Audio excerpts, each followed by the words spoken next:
அடுத்தபடியாக சிறப்பு விருந்தினர் இயக்குனர் திரு ஆர்.வி. உதயகுமார் அவர்களை அன்போடு மேடைக்கு அழைக்கிறோம்.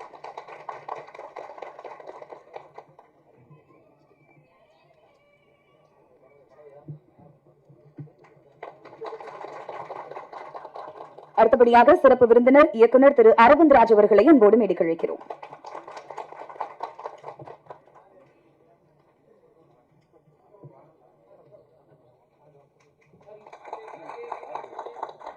அடுத்தபடியாக சிறப்பு விருந்தினர் இயக்குனர் திரு எழில் அவர்களை அன்போடு மேடைக்கு அழைக்கிறோம்.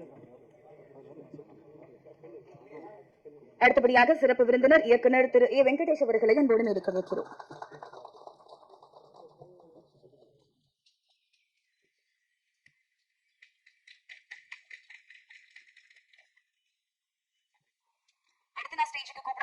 சொல்லணும்னா இவ்வளவு நாள் நான் சிறப்பு விருந்தினர் அப்படின்னு தான் இவரையும் கூப்பிட்டு இருந்தேன். ஆனா இன்னைக்கு படத்தோட ஒரு அங்கமா இணைஞ்சிருக்காரு.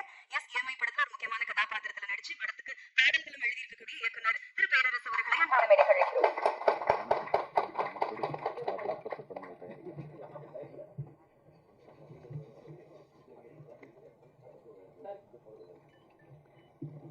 சிறப்பு விருந்தினர் தயாரிப்பாளர் PL.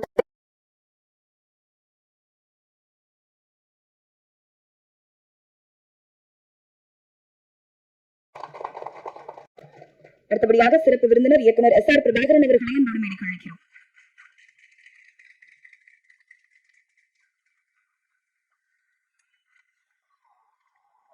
தொடர்ந்து படத்தோட டீமை இன்வைட் பண்ணிடலாம். முதலாவதாக படத்தின் கதாநாயகி சாய் தன்யா அவர்களை அன்போடு மேடைக்கு அழைக்கிறோம்.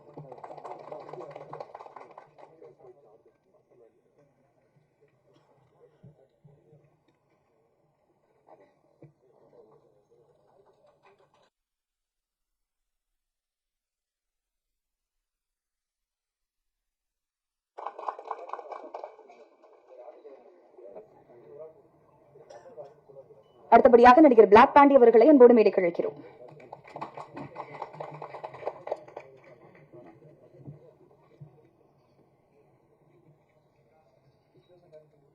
அடுத்தபடியாக சிறப்பு விருந்தினர் சேர்மன் மாதேஸ்வரன் அவர்களை அன்போடு மேடைக்கு அழைக்கிறோம்.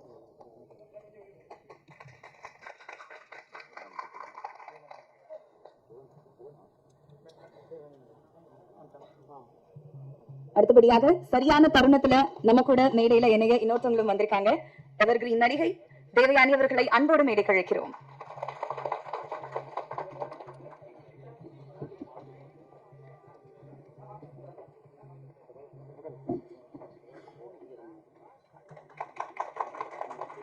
அடுத்தபடியாக சிறப்பு விருந்தினர் பொலிட்டீஷியன் ராமச்சந்திரன் அவர்களை அன்போடு மேடைக்கு அழைக்கிறோம்.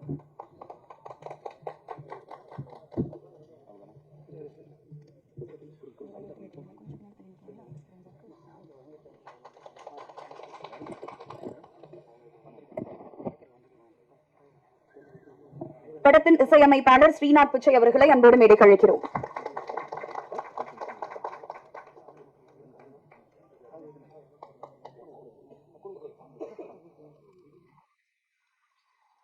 அடுத்தபடியாக படத்தின் ஒளிப்பதிவாளர் பிரான்சிஸ் ராஜ்குமார் அவர்களை அன்போடு மேடைக்கு அழைக்கிறோம்.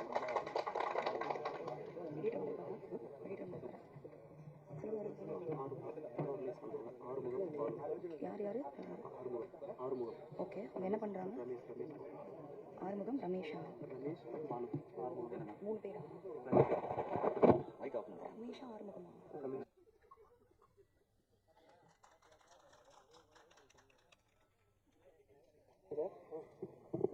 அடுத்தபடியாக படத்தோட ரிலீஸ்க்கு உறுதுணையா இருக்கக்கூடிய திரு ரமேஷ் மற்றும் பாலு அவர்களை அன்போடு மேடைக்கு அழைக்கிறோம்.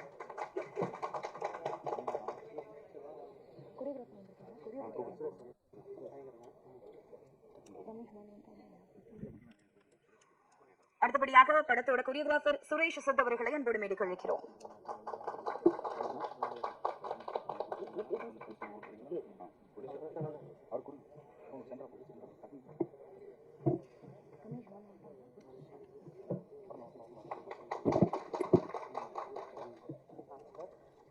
முதலாவதாக EMI படத்தின் தயாரிப்பாளர் மல்லையன் அவர்களை ஒரு சில வார்த்தைகள் பேச அழைக்கிறேன்.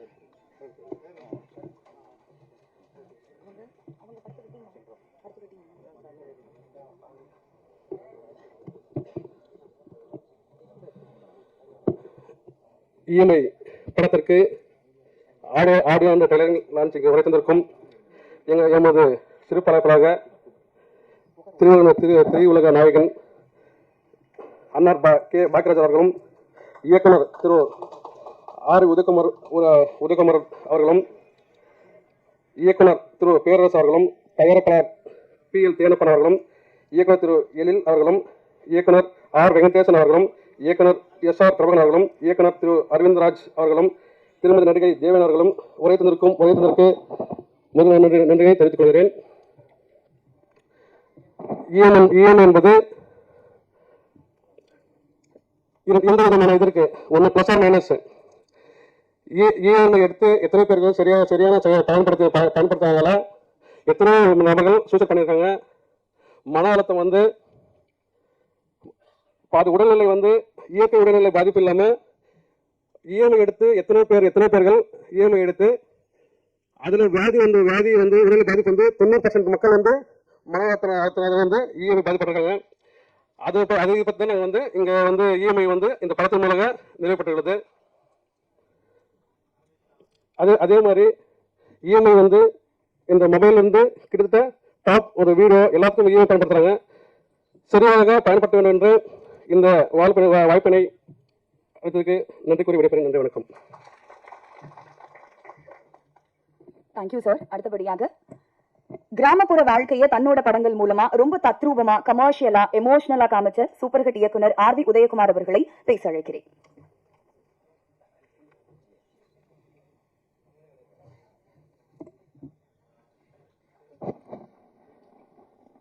பாக்கியராஜ் அண்ணன் எந்திரிக்கும் போதே சொல்லிட்டாரு, நீ அர்ஜென்ட்டாக போகணுமோ அப்படின்னு. எல்லா ஃபங்க்ஷன்லேயும் அப்படித்தான் அப்படின்றதில்ல இல்லை சார், உண்மையாகவே நீ கொஞ்சம் வெளியே வேலை. இந்த மேடையை அலங்கரித்து கொண்டிருக்கும் அனைத்து திரையுலக நடிகர்களுக்கும், இயக்குநர்களுக்கும், நடிகை நட்சத்திரங்களுக்கும், பின்னால் அமர்ந்திருக்கும் இந்த திரைப்படத்தின் முன்னணி நடிகர்களுக்கும், எதிர்காலத்தில் நடிகர்களாக உருவெடுக்கப் போகிற அனைத்து பத்திரிகையாளர்களுக்கும், இன்னைக்கு நடிக்கிறதுக்கு வாய்ப்பு கிடைச்சா எல்லாரும் நடிக்கிறதுக்கு ரெடியாக இருக்கணும். ஏன்னா அதுதான் இன்னைக்கு இருக்கிறதுலையே ஈஸியான தொழிலாக தெரியுது. முதல்ல அது கஷ்டம். நடிக்கிறதுக்கு வாய்ப்பு கேட்க போகணும்னா சிவாஜி சார் படத்தோட வசனத்தை எல்லாம் நம்ம பேசி ஒவ்வொரு நடிகர்கள் மாதிரியும் நம்ம நடித்து காட்டி ரொம்ப சிரமப்பட்டு ஒரு இடத்த பிடிச்சி ஒரு சீன் நடிக்கிறதுக்கே அவ்வளவு டெஸ்ட் மேலே டெஸ்ட் பண்ணுவாங்க. இன்னைக்கு சர்வசாதாரணமாக எல்லாருமே நடிச்சுட்டு தான் இருக்கிறோம். அப்படியே இறங்கிட வேண்டியதான் காலத்தில். ஆக இது என்னுடைய குடும்ப விழான்னு சொல்லலாம். ஏன்னா எனக்கு அசிஸ்டண்ட்டு தரணிக்கு அசிஸ்டண்ட்டு பேரரசுக்கு அசிஸ்டண்ட்டு சதாசிவம். ஸோ என் கொள்ளு பேரனோட படம் அப்படின்னு சொல்லிக்கிறேன். எவ்வளோ அழகாக இருக்குது. இப்படி தான் இருக்கணும் சினிமா.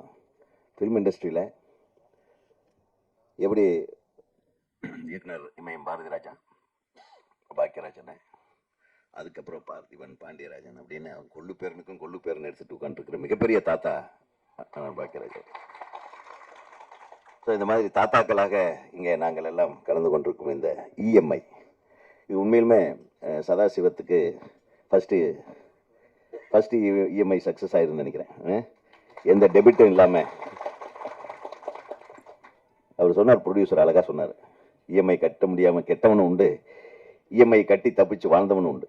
2 விதமான EMI சொன்னார். எக்ஸ்ட்ராடினரி மணி இன்ட்ரெஸ்ட், அதில் போய் மாட்டினான்னா அவன் காலி. ஈஸி மணி இன்ட்ரெஸ்ட்டில் மாட்டினான்னா அவன் தப்பிச்சிருவான். ஸோ EMIங்கிறது ஒரு நல்ல விஷயம். ஒரு நல்ல பேங்க்கில் போய் கரெக்டான வட்டியில் EMI கட்டிட்டு வந்தோம்னா நம்ம அகலக்கால் வைக்காமல் நம்ம தகுதிக்கேற்ப கடனை வாங்குபவர்கள் தப்பித்துக் கொள்ளலாம்.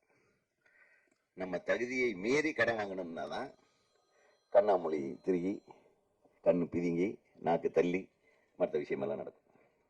என்ன தயாரிப்பாளர் சார், உங்களுக்கு இந்த EMI கண்டிப்பாக அறுவடை ஆகிடணும். ஏன்னா இந்த படத்தில் எல்லா விஷயத்தையும் டைரக்டர் நடிக்கிற நம்ம சதா ரொம்ப நல்லா பண்ணியிருக்காரு. அவருக்கு ஒரு மிக பெரிய கைத்தட்டலை கொடுக்கணும். ஏன்னா ரொம்ப ஈஸியாக பார்த்துருக்காரு, விருப்பாக அலைஞ்சிருப்பார் போட்டிருக்கு. யார் பின்னாடி அலைஞ்சு வேஸ்ட்டு, எல்லாம் இவ்வளோ சம்பளம் கேட்குறாங்க. முதல்ல அந்த காலத்துலலாம் நடிகர்கள் வந்து நடிப்பில் மட்டும்தான் இன்ட்ரெஸ்ட் காட்டினாங்க. பாக்கியராஜன்லாம் வந்து எங்கள் ஊரில் தான் ஷூட்டிங்கு, மேட்டுப்பாளையத்தில் அந்த சந்தில் உட்காந்துட்டு அந்த சந்திலேயே படத்தை முடிச்சுட்டார். எவ்வளவு சிம்பிளாக எவ்வளவு அருமையா, எவ்வளவு உணர்வு கலைநயம் மிக்க ஒரு காதல் கதையை எவ்வளவு அற்புதமா, ஒரே ஊர்ல ஒரே தெரு தான் மேக்சிமம் அந்த படத்துல, எதுக்கால வீடு, அதே தெருவில் ஒரு ஹீரோ வருவான், இவர் லவ் பண்ற பொண்ணு. சி அந்த அந்த இதெல்லாம் பார்த்தீங்கன்னா நம்மளுடைய லவ் ஸ்டோரியை பார்க்குற மாதிரி இருக்கும். அந்த யதார்த்த சினிமாக்கள் இன்னைக்கு இல்லாம போச்சு.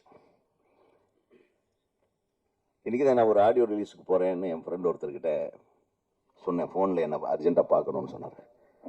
என்னங்க ஆடியோ போச்சுக்கிட்டாரு. இஎம்ஐன்னு ஒரு படம். சரிங்க, இப்போ எல்லாம் எங்கேங்க தமிழ் படம்? முதல்ல எல்லாம் வெளிமாநிலத்திலிருந்து நடிகர்கள் வந்து நடிக்கிறதுக்கு தமிழ் படத்தில் நடிக்கணும், அதுதான் எங்களுடைய மிகப்பெரிய எய்ம்னு சொல்லுவாங்க. ஒரு ஹிந்தியிலேருந்து ஒரு ஹீரோயின் வந்து தமிழில் நடிக்கிறத ஒரு பெருமையாக நினைப்பாங்க. தமிழ் படம் எடுக்கிறத ஒரு பெருமையாக நினைச்ச ப்ரொடியூசர்கள் இருக்காங்க. தெலுங்கு ப்ரொடியூசர்கள் நிறைய பேர் மலையாளம், கர்நாடகாவிலேருந்தெல்லாம் வந்து தமிழ் சினிமா எடுத்திருக்காங்க. இன்னைக்கு இருக்கிறதுலையே 5வது இடத்துல 6வது இடத்துல இருக்கிறது தமிழ் சினிமா.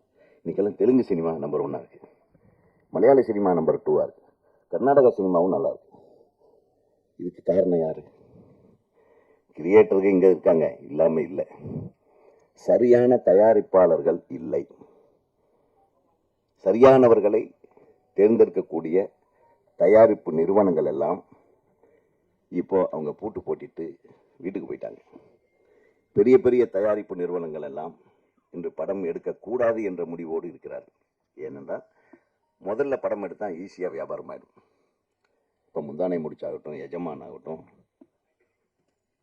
அதே பேரரசு பண்ண அஜித் படம், என்ன படம் அது, திருப்பதி, இதெல்லாம் வந்து எனக்கு தெரிய ஏவிஎம் வந்து பூஜை எண்ணிக்கை எல்லாத்துக்கும் செட்டில்மெண்ட் முடிஞ்சிடும். பூஜை எண்ணிக்கை லாபம் இவ்வளவு என்று தெரிந்து போய்விடும். அப்படி இருந்த சினிமா இன்னைக்கு எங்க இருக்கு? எவ்வளவு போராட்டமா இருக்கு. ஒரு கதை முடிவு பண்ற வரையிலும் நடிகர் நடிகைகளை முடிவு பண்ண முடியறதில்லை. ஷூட்டிங் போற வரையிலும் இவர் தான் நடிக்க போறாருன்னு யாருக்கும் தெரியாது. அப்படியே முடிஞ்சாலும் இந்த படம், அப்படியே தொடங்கினாலும் இந்த படம் முடியுமா முடியாதான்னு தெரியாது. அப்படியே முடிஞ்சாலும் இந்த படம் ரிலீஸ் ஆகுமா ரிலீஸ் ஆகாதுன்னு தெரியாது. யார் வந்து ரிலீஸ் பண்ண போறாரு, எப்ப ரிலீஸ் பண்ண போறாருன்னு தெரியாது. அப்படியே ரிலீஸ் ஆனாலும் எந்த தியேட்டர்ல ஓடுதுன்னு இந்த ப்ரொடியூசருக்கும் தெரியாது, டைரக்டருக்கும் தெரியாது. என்ன தமிழ் சினிமா? கொஞ்சம் சற்று சிந்திக்க வேண்டிய விஷயம்.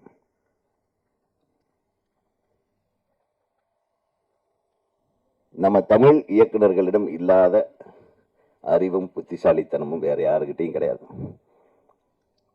சிறந்த தமிழ் படைப்பாளிகளை பயன்படுத்திக் கொள்ள தவறுகிறார்கள் இப்போது படம் எடுக்க வருகிறவர்கள் என்பதைத்தான் நான் சொல்ல வேண்டும். அல்லது இப்போது படம் எடுக்க வருகிறவர்கள் எல்லாம் சிறந்த படம் எடுக்க வேண்டும் என்ற அவசியம் இல்லை. ஒன்னா ஒரு பெரிய ஹீரோ இருக்கணும், ஒரு பிசினஸ், இந்த ஹீரோ இந்த இது இப்படி போட்டு இப்படி போட்டா இவ்வளவு கோடி பிசினஸ், அவ்வளவுதான். அதுல கதையெல்லாம் இருக்குன்னு அவசியமே கிடையாது. அப்பெல்லாம் வந்து ஒரு 16 படம் ரிலீஸ் ஆகும். ஏன்னா நம்ம ஒரு தீபாவளிக்கு சரி, ஒரு ஏப்ரல் 14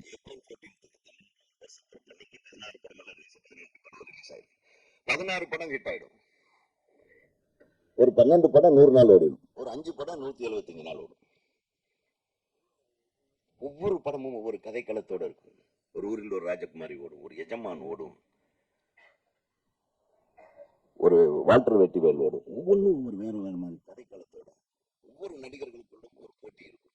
ஒவ்வொரு இயக்குநர்களும் பார்த்தோம்னா இந்த படம் தான் ஓடுது அவனுவா அப்படி. ஆனா எல்லா இயக்குநர்களும் நாங்கள் நட்போடு தான் இருப்போம். எங்கள் படங்கள் தான் எங்களுக்கு எதிரியே தவிர எங்கள் படைப்பாற்றல் எங்களுக்கு எதிரியாக இருந்ததே இல்லை. இப்போ அந்த மாதிரியான ஹெல்த்தி சினிமா இல்லையேன்ற ஒரு வருத்தம். இன்னொரு பெரிய காமெடி என்னன்னா, இந்த காலத்துல டைரக்டர்களையே போன்ல பிடிக்க முடிய மாட்டேங்குது. ரொம்ப ரொம்ப கஷ்டமா இருக்கும் மனசுக்கு. ஒரு டைரக்டர் பாராட்டலாம், இந்த படம் நல்லா எடுத்திருக்கிறாருன்னா போன் எடுக்க மாட்டாங்க.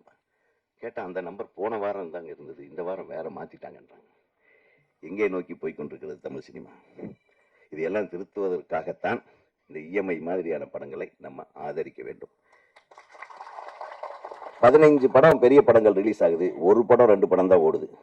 ஆனா 100 படம் சின்ன படங்கள் ரிலீஸ் ஆனாலும் 15 சின்ன படங்கள் ஓடிட்டு இருக்கு இன்னைக்கு. அதை தான் இன்றைக்கு சிறிய திரைப்படங்களுக்கு உண்டான ஒரு வேல்யூ. கடந்த இந்த வருஷம் எடுத்து பார்த்தீங்கன்னா நிறைய சின்ன படங்கள் ஓடி இருக்கு. குடும்பஸ்தன், லப்பர் பந்து, இது நம்ம கேள்விப்படாத ஒரு விஷயம். ரிலீஸ் ஆகிற வரையிலும் இதெல்லாம் ஒரு என்னங்க படம் அப்படின்னா, ஆனா ஏன் ஓடுது? ஒரு நல்ல மேட்ரு, அழகான நல்ல படைப்பாளிகள் இருக்கிறார்கள். அவர்களை தேடுங்கள், அவர்களை கண்டுபிடிங்கள். அதில் ஒருவராக நம்ம சதாசிவத்தை எதிர்பார்ப்போம். இந்த படத்தில் நல்லா இருந்தது. Content is good. அது எந்த அளவுக்கு அவர் ஆழமாக சொல்லியிருக்காருன்றது முழு படத்தை பார்த்தா தான் தெரியும். தம்பி நல்லாவே நடிச்சிருக்கீங்க. உங்களுக்கு என்னுடைய வாழ்த்துக்கள். ஏன்னா உங்களுக்கு பரவாயில்ல, நீங்கள் கட்டி பிடிக்கிறத விட பொண்ணோட அப்பாவை அந்த பொண்ணை கட்டி பிடிக்கிறது மட்டும் ஸ்பெஷலாக காட்டியிருக்கீங்க. அது ஏன்னு தெரியல, உங்கள் குருநாதன்றதுனால இருந்துட்டு போட்டு எங்களுக்கெல்லாம் ஒரு மாதிரி வயிற்றுச்சல் இருக்கு. என்ன அது எப்படி அவர் பேக்ரவுண்டில் அப்படி கப்புன்னு கட்டி பிடிக்கிறாங்க? ஆஹா, ஸோ பேரரசுக்கு, எங்கள் சங்க செயலாளருக்கு, இயக்குனர் சங்க செயலாளரை ஒரு மிகச்சிறந்த அப்பாவாக உருவாக்கிய உங்களுக்கு எனது மனமார்ந்த வாழ்த்துக்கள். தொடர்ந்து இந்த அப்பா வந்து ஒரு கொடி கட்டுகிற ஒரு அப்பாவாக, என்ன அப்பான்னு மட்டும் அடிக்கடி சொல்லாதீங்கன்னு சொல்லி அனுப்பிச்சார் என்ன. சரி, சித்தப்பாவாக, அதாவது ஒரு மிகப்பெரிய திறமைசாலி பேரரசு. ஏன்னா அந்த திறமையில ஒரு பாதியாவது இவருக்கு இருக்குமான்னு பார்த்தா அவரை விட மிஞ்சிடுவார் போருக்கு சிஷ்ய. அந்த ஒரு பாட்டே போதும். பேரரசை வச்சு எழுந்த மாதிரி ஒரு பாட்டு எழுதிக்கிறார் பாருங்க. அஸ்கு புஸ்கு ரிஸ்கு ரஸ்கு.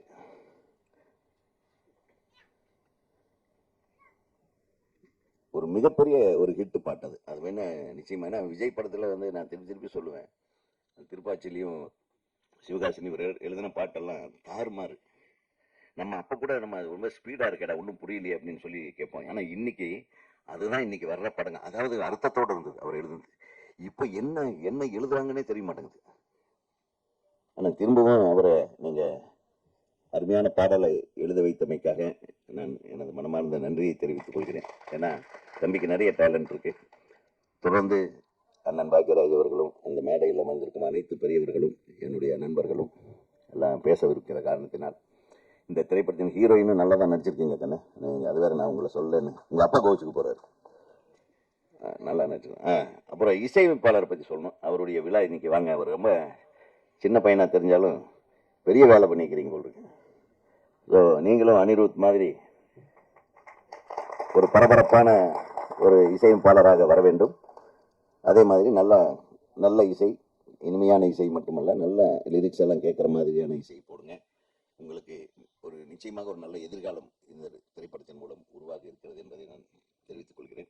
கடைசியாக ஒரு அறிவிப்பு சொன்னாங்க, இந்த படத்தை திரையிடப் போகிற விநியோகஸ்தர்கள் வந்திருக்காங்கன்னாங்க. அவர்களுக்கு எனது மனமார்ந்த நன்றி. நிச்சயமா இந்த படம் உங்களுக்கு மிகப்பெரிய வெற்றி படமாக அமையும். நிறைய கலெக்ஷன் வரும். ஏன்னா இது ஒரு யூனிவர்சல் மேட்டர்.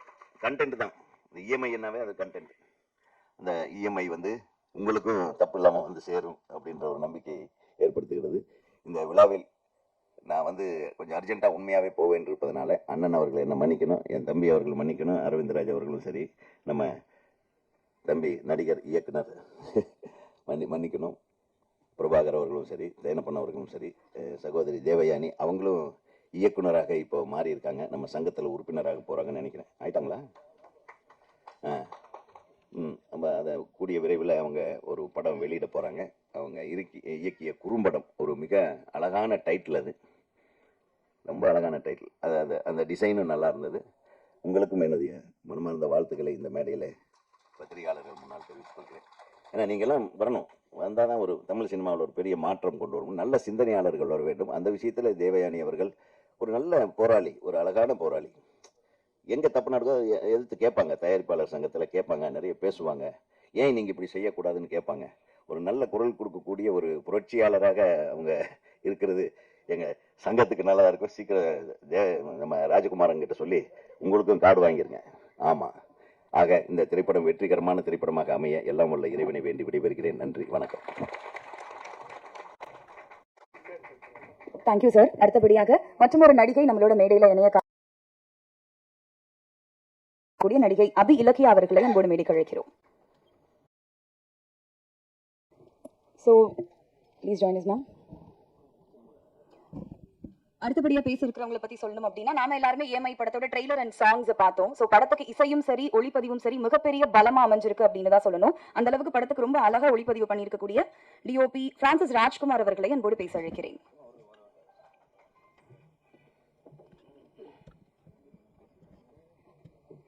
ஸோ வாய்ப்பு கொடுத்த டேரக்டருக்கும் ப்ரொடியூசருக்கும் ரொம்ப தேங்க்ஸ்.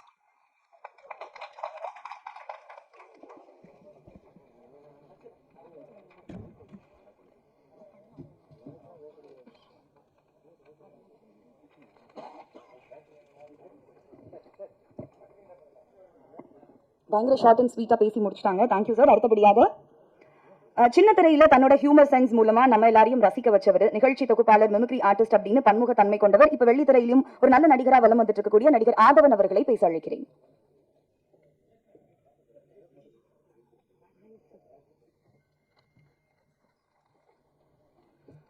அனைவருக்கும் மாலை வணக்கம். முதல்ல இந்த படத்துடைய தயாரிப்பாளருக்கு நான் மனமார்ந்த நன்றியை தெரிவிச்சுக்கிறேன். படத்தில் நான் வந்த சீனை விட அதிகமாக எனக்கு போஸ்டர் வச்சுருக்காரு. அதுவே எனக்கு ரொம்ப சந்தோஷமாக இருந்தது. நான் அப்போ வீட்டில் எங்கள் அப்பாட்ட வரும்போது சொல்லிட்டு வந்தேன், இனி அஜித்துக்கு அப்புறம் நான் தான் அப்படின்னு. என்ன சொல்கிறேன் அப்படின்னாரு. அவரும் வருஷத்துக்கு ஒன்று தான் பண்ணுறாரு, நானும் வருஷத்துக்கு ஒரு படம் தான் பண்ணுறேன். என்ன ஒரு படம் ஃபுல்லாக வருவார், நான் படத்தில் ஒரு 2-3 சீன் தான் வருவேன் அப்படின்னு. ஸோ அந்த ஒரு அருமையான வாய்ப்பு சதாசிவம் சார். இது கொஞ்ச நேரத்தில் உதயகுமார் நான் பேசும்போது மாதிரி வந்துட்டோமோ, இது இயக்குனர் சங்க விழாவும் நினச்சேன். ஏன்னா எல்லாம் வரிசையாக மாபெரும் இயக்குனர்கள் அவங்களுக்குள்ள இருக்கிற அந்த சின்ன சின்ன விஷயங்களை ரொம்ப அழகாக பேசி சொல்லியிருப்பாங்க. ஆர் உதயகுமார் சார் ஒரு 5-6 வாட்டி சொல்லிட்டாங்கிற வருத்தத்தில் இருக்கார் சார். ஸோ எனக்கு ரொம்ப சிறப்பான ஒரு விழா. அவர் சொன்ன மாதிரி இன்னைக்கு நிறைய படங்கள் ரிலீஸ் ஆகாமல் இருக்குங்கிறது உங்கள் எல்லாருக்குமே தெரியும்.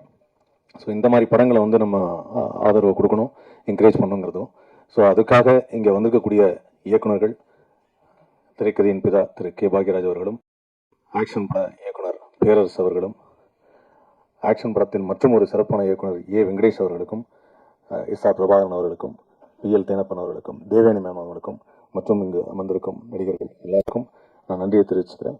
ஸோ இந்த படத்துடைய மியூசிக் டைரக்டர் பாட்டு போடும்போது நான் அவரை பார்க்கல, இன்னைக்கு தான் பார்த்தேன். மீண்டும் வள்ளுவர் பிறந்து வந்தது போல ஒரு அருமையான ஒரு கெட்டப்பில் இருக்காரு.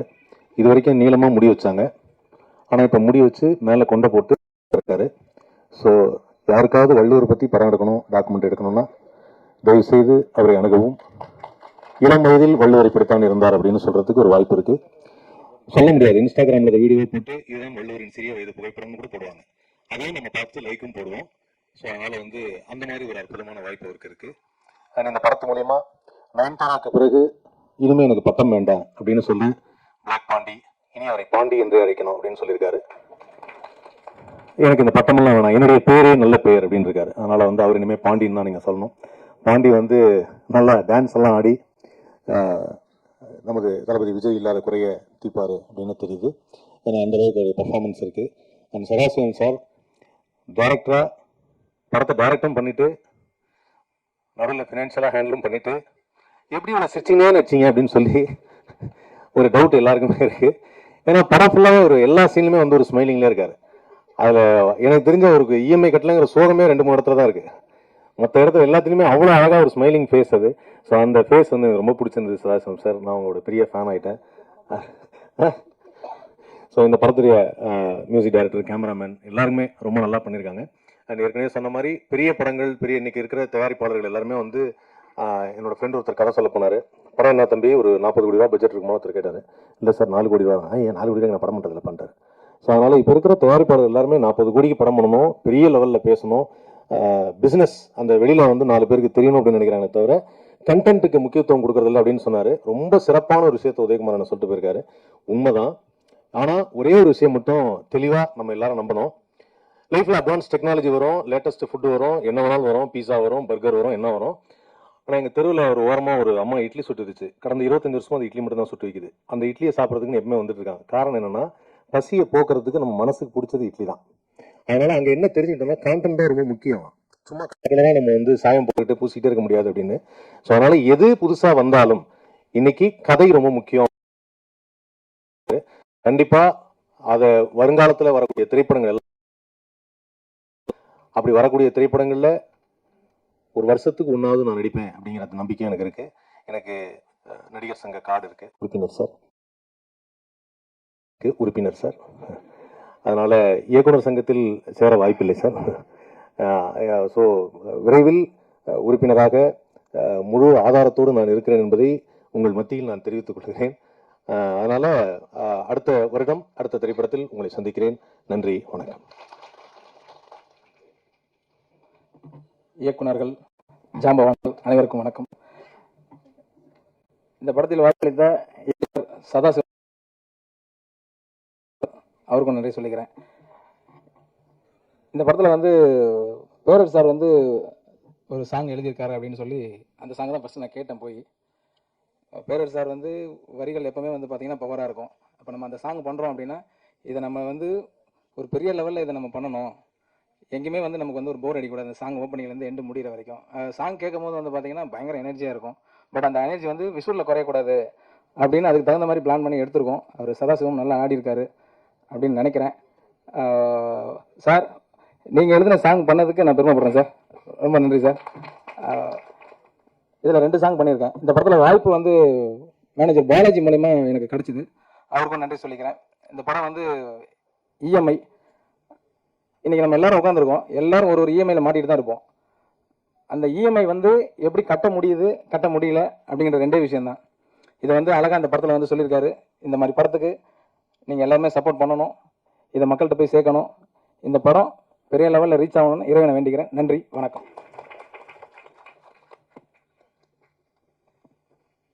Thank you sir. அடுத்தபடியாக short films, pilot film, social media இன்ஃப்ளூயன்சர்னு சின்ன சின்ன படிகள் மூலமா இப்போ கதாநாயகியா உயர்ந்திருக்கிற இஎம்ஐ படத்தின் கதா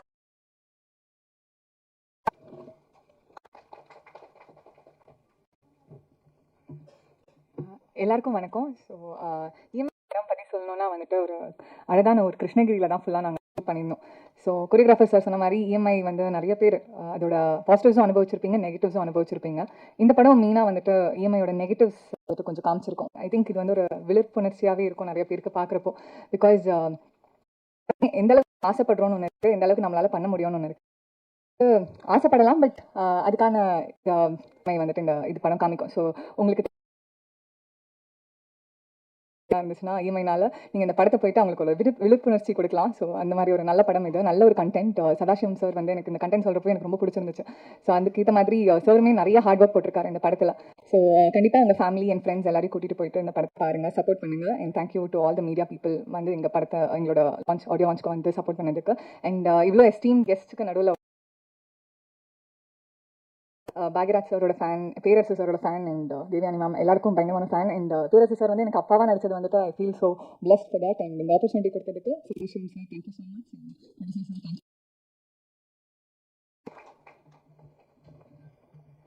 தேங்க்யூ மேம். அடுத்தபடியாக 90s கிட்ஸ் எல்லாருக்குமே ரொம்ப ஃபேவரட்டான வந்து இஎம்ஐ வாங்கியிருப்பீங்கன்னு ஒரு பெரிய நம்பிக்கை இருக்குது. கை தூக்கலாமா? அப்போ யாருமே எனக்கு இந்த படம் எப்படின்னா இஎம்ஐ கட்டுறதுக்கு ஹெல்ப் பண்ணிச்சு. அதுக்கு தேங்க்ஸ் சொல்கிறேன். இல்லை, பொதுவாக பெரிய கஷ்டம். இந்த சான்ஸ் கூட ஈஸியாக கிடச்சிடும். ஆனால் அந்த பேமெண்ட் வாங்குறது இருப்பாருங்க. நானும் இந்த 26 வருஷமாக நடிச்சிட்டு இருக்கேன் சைல்டு ஆர்டிஸ்ட். இருக்கிற எல்லாருமே மொதல் படம் பண்ணுறோம், நீங்கள் சம்பளம். ஆனால் முழுசாக கொடுக்குறது ஒரு சில பேர் மட்டும் தான். ப்ரொடியூசர் நரேன் சாருக்கு ரொம்ப நன்றி. அது யாரையும் குறை சொல்கிறதுக்கே கிடையாது. முதல்ல முக்கியமாக எனக்கு சப்போர்ட் பண்ணுறதுக்கு முன்னாடி நிற்கிற இந்த பொறுப்பு எல்லாருக்குமே இருக்குன்னு நினைக்கிறேன். தெரியாது, ஆர்வி உதயகுமார் சார் சொல்லிட்டு போயிட்டாங்க. நிறைய இடத்துல பேசணும்னு ஆர்வம் இருக்கும். நிறைய ப்ரெஸ்ஸில் பேசும்போது பார்த்தீங்கன்னா ஏதாவது ஒன்று சொல்லியிருப்போம், அதை மாற்றி சொல்லி போட்டுற மாதிரி ஒரு ஃபீல் இருக்குது. ஏன்னா நிறைய ஏதாவது சொல்லிட்டோமா, ஏதாவது மாற்றி சொன்னால் முன்னாடி ஒருத்தர் எழுதி அது வாய்ப்பு கிடைக்கும். இப்போ எழுதுறதுக்கோ ஏதாவது ஒன்று போட்டு மாற்றி தான் சொல்கிறாங்க. சமீபத்தில் ஒருத்தர் 10-20 கால் எனக்கு ஃபோனில் வேலை காட்சி. ஏன்னா நெகட்டிவாக போட்டால் தான் அதை பார்க்குறாங்கன்னு சொல்லி ஃபோனில் சொல்கிறாங்க. அந்த மாதிரிலாம் இருக்குது. ஸோ எப்படி ஒரு இயக்குநர்களுக்கும் தயாரிப்பாளருக்கும் ஒரு படத்தை முக்கிய பங்கு இருக்கோ, நம்முடைய பத்திரிகையாளரும் உங்கள் பாதம் தொட்டு கேட்டுக்கிறேன். பார்த்து எழுதுங்க, பார்த்து செய்யுங்க. ஆர்வி சார் சொல்லிட்டு போனாங்க. எனக்கு இப்போ கூட பேரரசன் என்ற ஒரு ரெக்வஸ்ட் மாதிரி தான் கேட்டேன். ஏன்னா இதுக்கு முன்னாடி ஒரு படம் நடிச்சிருந்தேன். கிட்டத்தட்ட வெளியே வர வேண்டிய போராட்டங்கள் இருக்குது. அதில் ஒவ்வொரு படமும் வரும்போது எனக்கு ஒரு திருவிழாவாக ஃபீல் ஆகுது. ஒரு ப்ரொடியூசர் நடித்த எனக்கு சம்பளம் வாங்கின எனக்கே இவ்வளோ இருக்குன்னா அந்த படத்தை தயாரித்த தயாரிப்பாளர்களுக்கு எவ்வளோ பெயின் இருக்கும், எவ்வளோ கனவுகள் இருக்கும், டைரக்டருக்கு எவ்வளோ விஷயங்கள் இருக்கும்னு ஆசையாக இருக்கும். அவங்க எப்படியாவது இந்த படத்தை வெளியே கொண்டு வந்துடணுமே அப்படின்ட்டு. நிறைய பேர் கேட்பேன், பாண்டி என்ன சமயத்தில் நடிக்கலான்னு. ஐயோ, நடிச்சுட்டு தாங்க இருக்கேன், படங்கள் தயாரிப்பாளர்கள் வெளியே கொண்டு வரணும். அந்த ஆப்ளிகேஷனை இப்பயும் இயக்குனர் சங்கத்துக்கு முன்னாடி வைக்கிறேன். ஏன்னா தயாரிப்பாளர்களும் இயக்குனரும் சேர்ந்து மட்டும்தான் இந்த இண்டஸ்ட்ரியை காக்க முடியும். மற்ற எல்லாருமே வேலை பார்க்குறவங்க தான். ஏன்னா கிரியேட்டர்ஸ் அவங்க தான். ஒருத்தர் கிரியேட்டர் நம்பி ஒருத்தவங்க பணம் போடுறாங்க. அந்த ப்ரொடியூசருக்கு உண்மையிலே சொல்கிறேன் சார், ரிலீஸ் பண்ணுறதுக்கு வழிகள் இல்லாமல் ரொம்ப கஷ்டப்படுறாங்க சார். ஒவ்வொரு ப்ரொடியூசர்ஸுமே முடிச்சிடுறாங்க. இப்போ புது தயாரிப்பாளர் இருக்காங்க, நம்ம தயாரிப்பாளரும் இயக்குனர் சங்கமும் சேர்ந்து ஒரு கமிட்டி ஒன்று ஃபார்ம் பண்ணி ஒரு படத்தை எப்படி ப்ராப்பராக ரிலீஸ் பண்ணலாம், ஒரு ப்ரெஸ் மீட் இப்படி ஒரு இந்த வழியில் இத்தனை தியேட்டர்ஸ் ரிலீஸ் பண்ணாங்க. ஏன்னா கிட்டத்தட்ட 25 லட்ச ரூபா அந்த தயாரிப்பாளர் இழந்திருக்காங்க. தனிப்பட்ட போங்க சார், இண்டஸ்ட்ரி வேணாம் சார் அப்படின்னு அந்த ப்ரொடியூசர் போயிட்டாரு. ஸோ அந்த மாதிரி எந்த தயாரிப்புக்கும் நடக்கக்கூடாது. நீங்கள் நினச்சிங்கன்னா இந்த கமிட்டியை கரெக்டாக ஃபாலோ பண்ணி அவங்களுக்கு அந்த படத்தின் மூலிமா ஒரு பெரிய வருவாய் எடுத்து ஒரு சங்கத்துக்கு வருமானம் வரலுக்கு கூட செஞ்சீங்கன்னா கைட் பண்ணுறதுக்கு இங்கே ஆள் இல்லை சார். இந்த வழியில் ரிலீஸ் பண்ணுங்கள். இத்தனை படங்கள் ரிலீஸ் ஆச்சுன்னா அது சிறு தயாரிப்புகள் தான் 80% ஆஃப் இண்டஸ்ட்ரியில் எல்லாருக்கும் வேலை கொடுக்குறது. 10% வந்து ஒரு 10 to 20% மட்டும் தான் பெரிய படங்கள் நடக்குது. இப்போ நான் பெரிய படங்கள் நடிச்சிட்டு இருந்தேன். இப்போ பெரிய படத்தில் திருப்பி விஜய் படத்தையே திருப்பி நடிக்க முடியுமா? வாய்ப்பு இல்லை. ஏன்னா இப்போ சார் சொன்ன மாதிரி பார்க்கறதுக்கு கூட ஃபோன் பண்ணுறதுக்கு கூட வழிகள் இல்லாமல் இருக்குது. ஒரு இயக்குனர் தயாரிப்பாளர் ரீச் பண்ணுறதுக்கு ரொம்பவே கஷ்டமாக இருக்குது. ஸோ அப்போ ஒரு முக்கியமான விஷயம் என்னன்னா, இது எல்லாத்தையும் அணுகக்கூடிய இது கிடையாது. எங்கேயோ ஒரு ஓட்டம் இருக்குது, அது யாரையும் அதனால இன்னொன்று சதாசிவம் சாரை பற்றி சொல்லி ஆகணும். இப்போ 3 நாள் முன்னாடி வரைக்கும் சார் இந்த படத்துக்கு நம்ம ப்ரமோஷன் பண்ண சார் என்ன விதத்தில் சொல்லுங்கள் சார், எல்லாத்துக்கும் கூட நிற்போம், என்ன வழியில் பார்க்கணும் சொல்லுங்கள், உங்களுக்கு கூட நினைக்கிறேன். ஏன்னா அப்படி ஒரு டீம். ஒரு கோடைரக்டர் சார்லாம் இருக்கார், Kumar sir, Francis sir, miss ஆனதே கிடையாது. அப்படிப்பட்ட டீம் இந்த படத்தில். இப்போ ப்ரொடியூசர் வெளியே கூட சொன்னார் சார், இந்த படம் சக்ஸஸ் ஆகுது சார், வரிசையாக 10 ப்ரொடியூசர் நான் உள்ள கொண்டு ப்ரொடியூசர் ஜெயிக்கணும். ஆதங்கத்தோட தான் யாரும் தப்பாக மன்னிச்சுக்கணும். நம்மளுடைய சின்ன ஃப்ரெண்டாக நடிச்சிருப்பேன். அந்த படத்தில் வந்து சேரன் சார் மிகப்பெரிய கஷ்டப்பட்டார். அவர் மாதிரி ஒரு கலைஞர்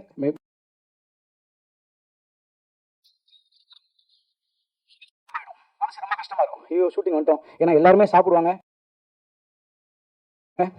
ரூமுக்கு திடீர்னு வாடகை கொடுக்க முடியாது. இல்லை ஒவ்வொரு அசிங்கங்களையும் பட்டு நான் பார்ப்பேன். அண்ணா என்னென்னு சொல்லும்போது இல்லைடா பார்த்துக்கலாம்டா, இதெல்லாம் கடந்து போகணும்டான்னு சொல்லிட்டே இருப்பார். அப்படி ஒரு சேரண்ண ஆட்டோகிராஃப்ன்ற ஒரு படம், அந்த படம் வெற்றி அடைஞ்சு எப்பேற்பட்ட ஒரு வெற்றி அந்த இயக்கத்துக்கு கிடைச்சுன்னு இந்த சினிமா யாரையும் கைவிடாதுன்ற பெரிய நம்பிக்கை கொண்ட ஒரு இடம் தான் அந்த ஆட்டோகிராஃபோட வெற்றி. அதே சேரண்ண வெற்றி அடைஞ்சதுக்கப்புறம் அந்த ஒரு விஷயம் ரொம்ப சந்தோஷப்பட்டேன். அது மாதிரி நடிச்சுட்டே ஆதவன் சொன்னார், இந்த மாதிரி நடிச்சுக்கிட்டே இருக்கும்போது ப்ரொடியூசர் அவரும் ஃப்ரெண்ட்ஸ், அவர் சொன்னார் யாரோ ஒருத்தனை போய் நான் ஹீரோ ஆகிறதுக்கு என் நண்பன் நீ ஆவடா, அந்த காசு வந்தாலும் சரி வரலாலும் சரி. ஒரு ப்ரொடியூசருக்கு தயவுசெய்து ஒரு கைத்தட்டல். ஏன்னா பணத்தை தாண்டி அவங்களோட கிரியேட்டிவிட்டிக்காக அவர் செஞ்ச இந்த ஒரு மிகப்பெரிய ஒரு முன்னெடுத்தல் இத்தனை பேரை வேலை வச்சிருக்கு. இங்கே உழைச்சி அத்தனை பேருக்கு இஎம்ஐ கட்டத்துக்கு கண்டிப்பாக யூஸ்ஃபுல்லாக இருந்திருக்கும். ஸோ இன்னொன்று என்னன்னா, முக்கியமாக என்னோட ஆதவன் ஐயாவை பற்றி சொல்லி ஆகணும். ஆதவன் ஐயா வந்து நாட்டிலே இருக்கிறது இல்லை, நாட்டில் இருந்தால் தானே ஷூட்டிங் கூப்பிடுவாங்க. இவர் எப்போ பார்த்தாலும் யூஎஸ் போயிடாரு. உண்மையை சொல்லுங்க, யூஎஸ் தானே போறீங்க, யூஎஸ்ல போயிட்டு நல்லா சம்பாதிக்கிறாரு. என்ன பாருங்க, இப்போ கேட்கும் கூட என்ன கூப்பிடுறாங்க, வருஷத்துக்கு ஒரு படம் தான் பண்ணுவேன்னு சொல்லிட்டு போயிட்டாரு. மரமாக வாய்ப்பு கொடுக்காதுன்னு சொல்லிட்டாரு. ஐயா இருக்க இப்போ எங்களை பற்றி செய்தியாக வச்சு அதனால் இவர் சொல்லிட்டு போயிட்டாரு. ஆனால் உண்மையிலேயே அவர் பாதி நேரம் யூஎஸ்ல தான் இருக்காரு. நான் தான் அடுத்த வாட்டி எங்கேயும் கூட்டு போங்க, நான் பாடுவேன், டான்ஸ் ஆடுவேன், நல்லா ஏதாவது பண்ணுவேன், ஜிமிக்கு பண்ணேன், நடிக்கிறதுக்கு நான் என்னென்ன செய்யலாம் நீங்கள் சொல்லுங்க அப்படின்னு சொல்லிட்டு அவர்கிட்ட சொல்லியிருக்கேன். அது ஐயா யூஎஸ் போங்க, கூட்டு போங்க, ரொம்ப சந்தோஷம். பெரியவர்கள் எல்லாரும் வயசுல மீதும் எல்லாருமே இருக்கீங்க.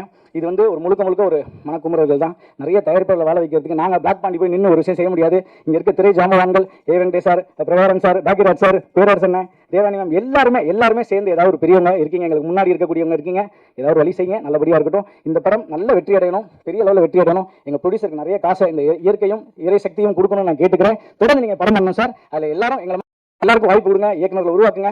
இன்னொரு விஷயம் சொல்லணும், லைக்கா நீங்கள் மூடப்பட்டது 2 நாள் முன்னாடி ஃபீல் ஆச்சு. ஐயோ நிறுவனம் மூடிட்டாங்கன்னு சார். அவங்க ஒரு 20 படம் பண்ணியிருப்பாங்க. ஆனால் அந்த காசுக்கு ஒரு 500 டைரக்டர் இந்த படத்தில் உருவாக்கி விட்டுருக்கலாமே சார். 500 படத்தில் 400 படம் ஹிட் ஆனாலும் இந்த கம்பெனி இன்னும் வேர்ல்டு ஃபுல்லாக பேசப்பட்டிருக்கணும்னு சொல்லி ஆசை இருந்துச்சு. ஆனால் அது பேச முடியாது.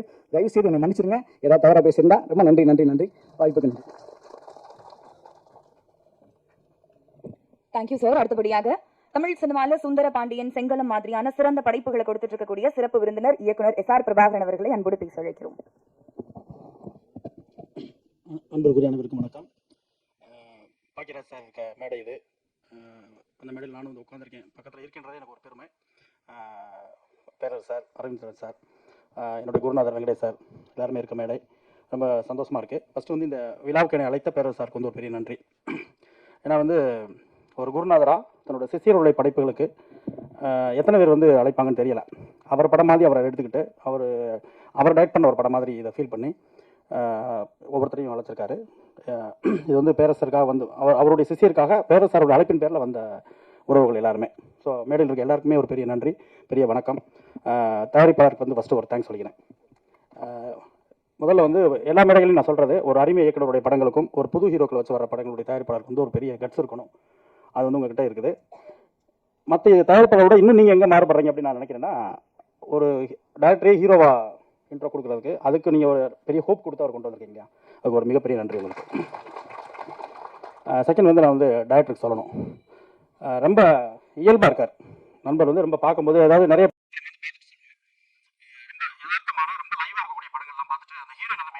நம்ம பக்கத்து வீட்டு பொண்ணு மாதிரி இருக்காங்க, எங்கள் குடும்பத்து பொண்ணு மாதிரி இருக்காங்க, எங்கள் வீட்டு பொண்ணு மாதிரி இருக்காங்க அப்படின்னு சொல்லுவாங்க. படங்கள்லாம் பார்க்கும்போது எல்லா படங்கள்லையும் அவங்களோட கேரக்டர் அப்படி தான் இருக்கும். நம்ம பக்கத்து வீட்டில் நம்ம பார்த்த பழகின ஒரு அக்காவோ தங்கச்சியோ இல்லை எதிர் வீட்டில் இருக்கக்கூடிய ஒரு முறப்பண்ணாவோ எப்படியோ ஏதோ உள்ள கனெக்ட் ஆகிட்டே இருப்பாங்க. அந்த மாதிரி நிறைய ஹீரோயின்ஸ் இருப்பாங்க. அப்படி ஹீரோயின் மட்டும் தான் நம்ம சொல்லுவோம். பக்கத்தோடைய சாங்ஸ் ட்ரெய்லர்லாம் பார்க்கும்போது ஹீரோ அப்படி தோணுச்சு. நம்ம பக்கத்து வீட்டு பெர்ஃபார்மாக இருக்கட்டும், உங்களோட ஃபேஸ் ரியாக்ஷனாக இருக்கட்டும், எதுலையுமே நடிப்புக்கு தயக்கமோ பயமோ இல்லை. ஸோ இந்த அச்சம் இல்லாமல் இருப்பீங்க இல்லையா, ஒரு திரையில் வரல அவங்க உங்கள் ஏஜுக்கு இருக்கும், நிச்சயமாக உங்களுக்கு ஒரு பெரிய இடம் காத்திருக்கு. நான் இருக்கக்கூடிய அவர் ஆதவன் பிளாக் பாண்டி அவர்கள் இவங்களுக்கு வந்து ஒரு பெரிய வாழ்த்துக்கள். ஏன்னா நான் நினைப்பேன் அவர் சன் டிவி ஆதவன் அவர்கள் வந்து சொல்லணும், அப்புறம் அந்த பேசுகிற வேகத்தில் வந்து உங்கள் பேரெல்லாம் மிஸ் ஆயிரும். அதுக்காக மன்னிச்சுக்கோங்க, சில மேடைகள் அப்படி நடந்திருக்கு. நீங்கள் ஃபாரின் போகிறலாம் குறைச்சிட்டு நம்ம ஊரில் இருங்க, நிறைய வாய்ப்புகள் உங்களுக்கு இருக்குது. ஏன்னா நகைச்சுவை வந்து எல்லாருமே காமெடியாக பண்ணலாம், இயல்பாகவே காமெடி வர்றது ஒரு சிலருக்கு மட்டும்தான் வரும். அப்படி தான் ஆதவன் அவர்களுடைய பேச்சு எப்போவுமே இருக்கும். ஸோ நீங்கள் தொடர்ந்து படங்கள் நீங்கள் பிளாக் பண்ணலாம் ரொம்ப பெருசாக வந்திருக்க வேண்டியவர், இன்னும் அவர் போராடிட்டு இருக்காரு. அவருக்கான ஒரு பெரிய இடம் நிச்சயமா இந்த இடத்த அவர் அடைய விட மாட்டார்னு நினைக்கிறேன். படத்தோட டிசைனும் சரி, மற்ற எல்லா விஷயங்களுமே சரி, ரொம்ப அழகாக இருந்துச்சு. அந்த ஆர்டிஸ்டாக இருக்கட்டும், டிசைன்லையும் சரி, நிறைய பேரை போடாமல் அதே மாதிரி படம் பார்க்கும்போது ட்ரெயிலர் பார்க்கும்போதும் அந்த சாங்ஸ் பார்க்கும்போதும் என்ன வேணுமோ அது இருக்குது, யார் வேணுமோ அது இருக்குது. ரொம்ப அழகாக ரொம்ப திட்டமிடலோட டேரக்டர் டைரக்ட் பண்ணியிருக்காரு. நிச்சயமாக அந்த படம் எல்லாருக்குமே பிடிச்ச ஒரு படமாக இருக்கும் நான் நம்புறேன். அந்த ஒரு டைட்டில் இருக்கட்டும், இஎம்ஐ ரொம்ப ஈஸியாக அப்படியும் கனெக்ட் பண்ணக்கூடிய ஒரு டைட்டில். இஎம்ஐ வாங்காத ஆட்கள் யாரும் கிடையாது. எவ்வளோ பெரிய நம்ம நிச்சயமாக வந்து இந்த இஎம்ஐன்ற ஒரு ஃபார்மேட்லையோ லோன்லையோ எதுலையோ ஒன்று. ஸோ நம்ம படம் எல்லாரோடையும் கனெக்ட் ஆகக்கூடிய ஒரு தலைப்பு கண்டென்ட். இது எல்லாருக்குமே பிடிக்கும் நான் நம்புறேன் நான்.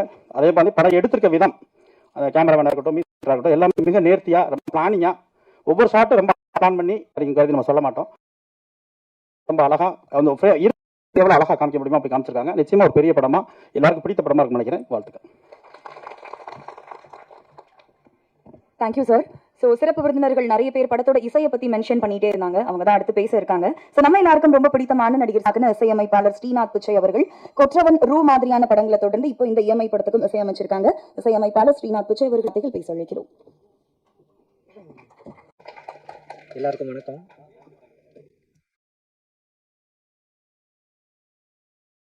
பண்ணோம், அதுக்கப்புறம் இப்போ மறுபடியும் ஒரு 13-14 வருஷம் கழிச்சு மறுபடியும் சேர்ந்து பண்ணியிருக்கோம். ஆல்மோஸ்ட் படமே இல்லை, மறுபடியும் கூப்பிட்டு என்னத்துக்கு ரொம்ப தேங்க்யூ. அது மலையன் சாரும் ரொம்ப சப்போர்ட்டிவாக இருந்து எனக்கு எல்லாமே நல்லா செஞ்சு கொடுத்தாரு, அவருக்கும் ரொம்ப தேங்க்யூ.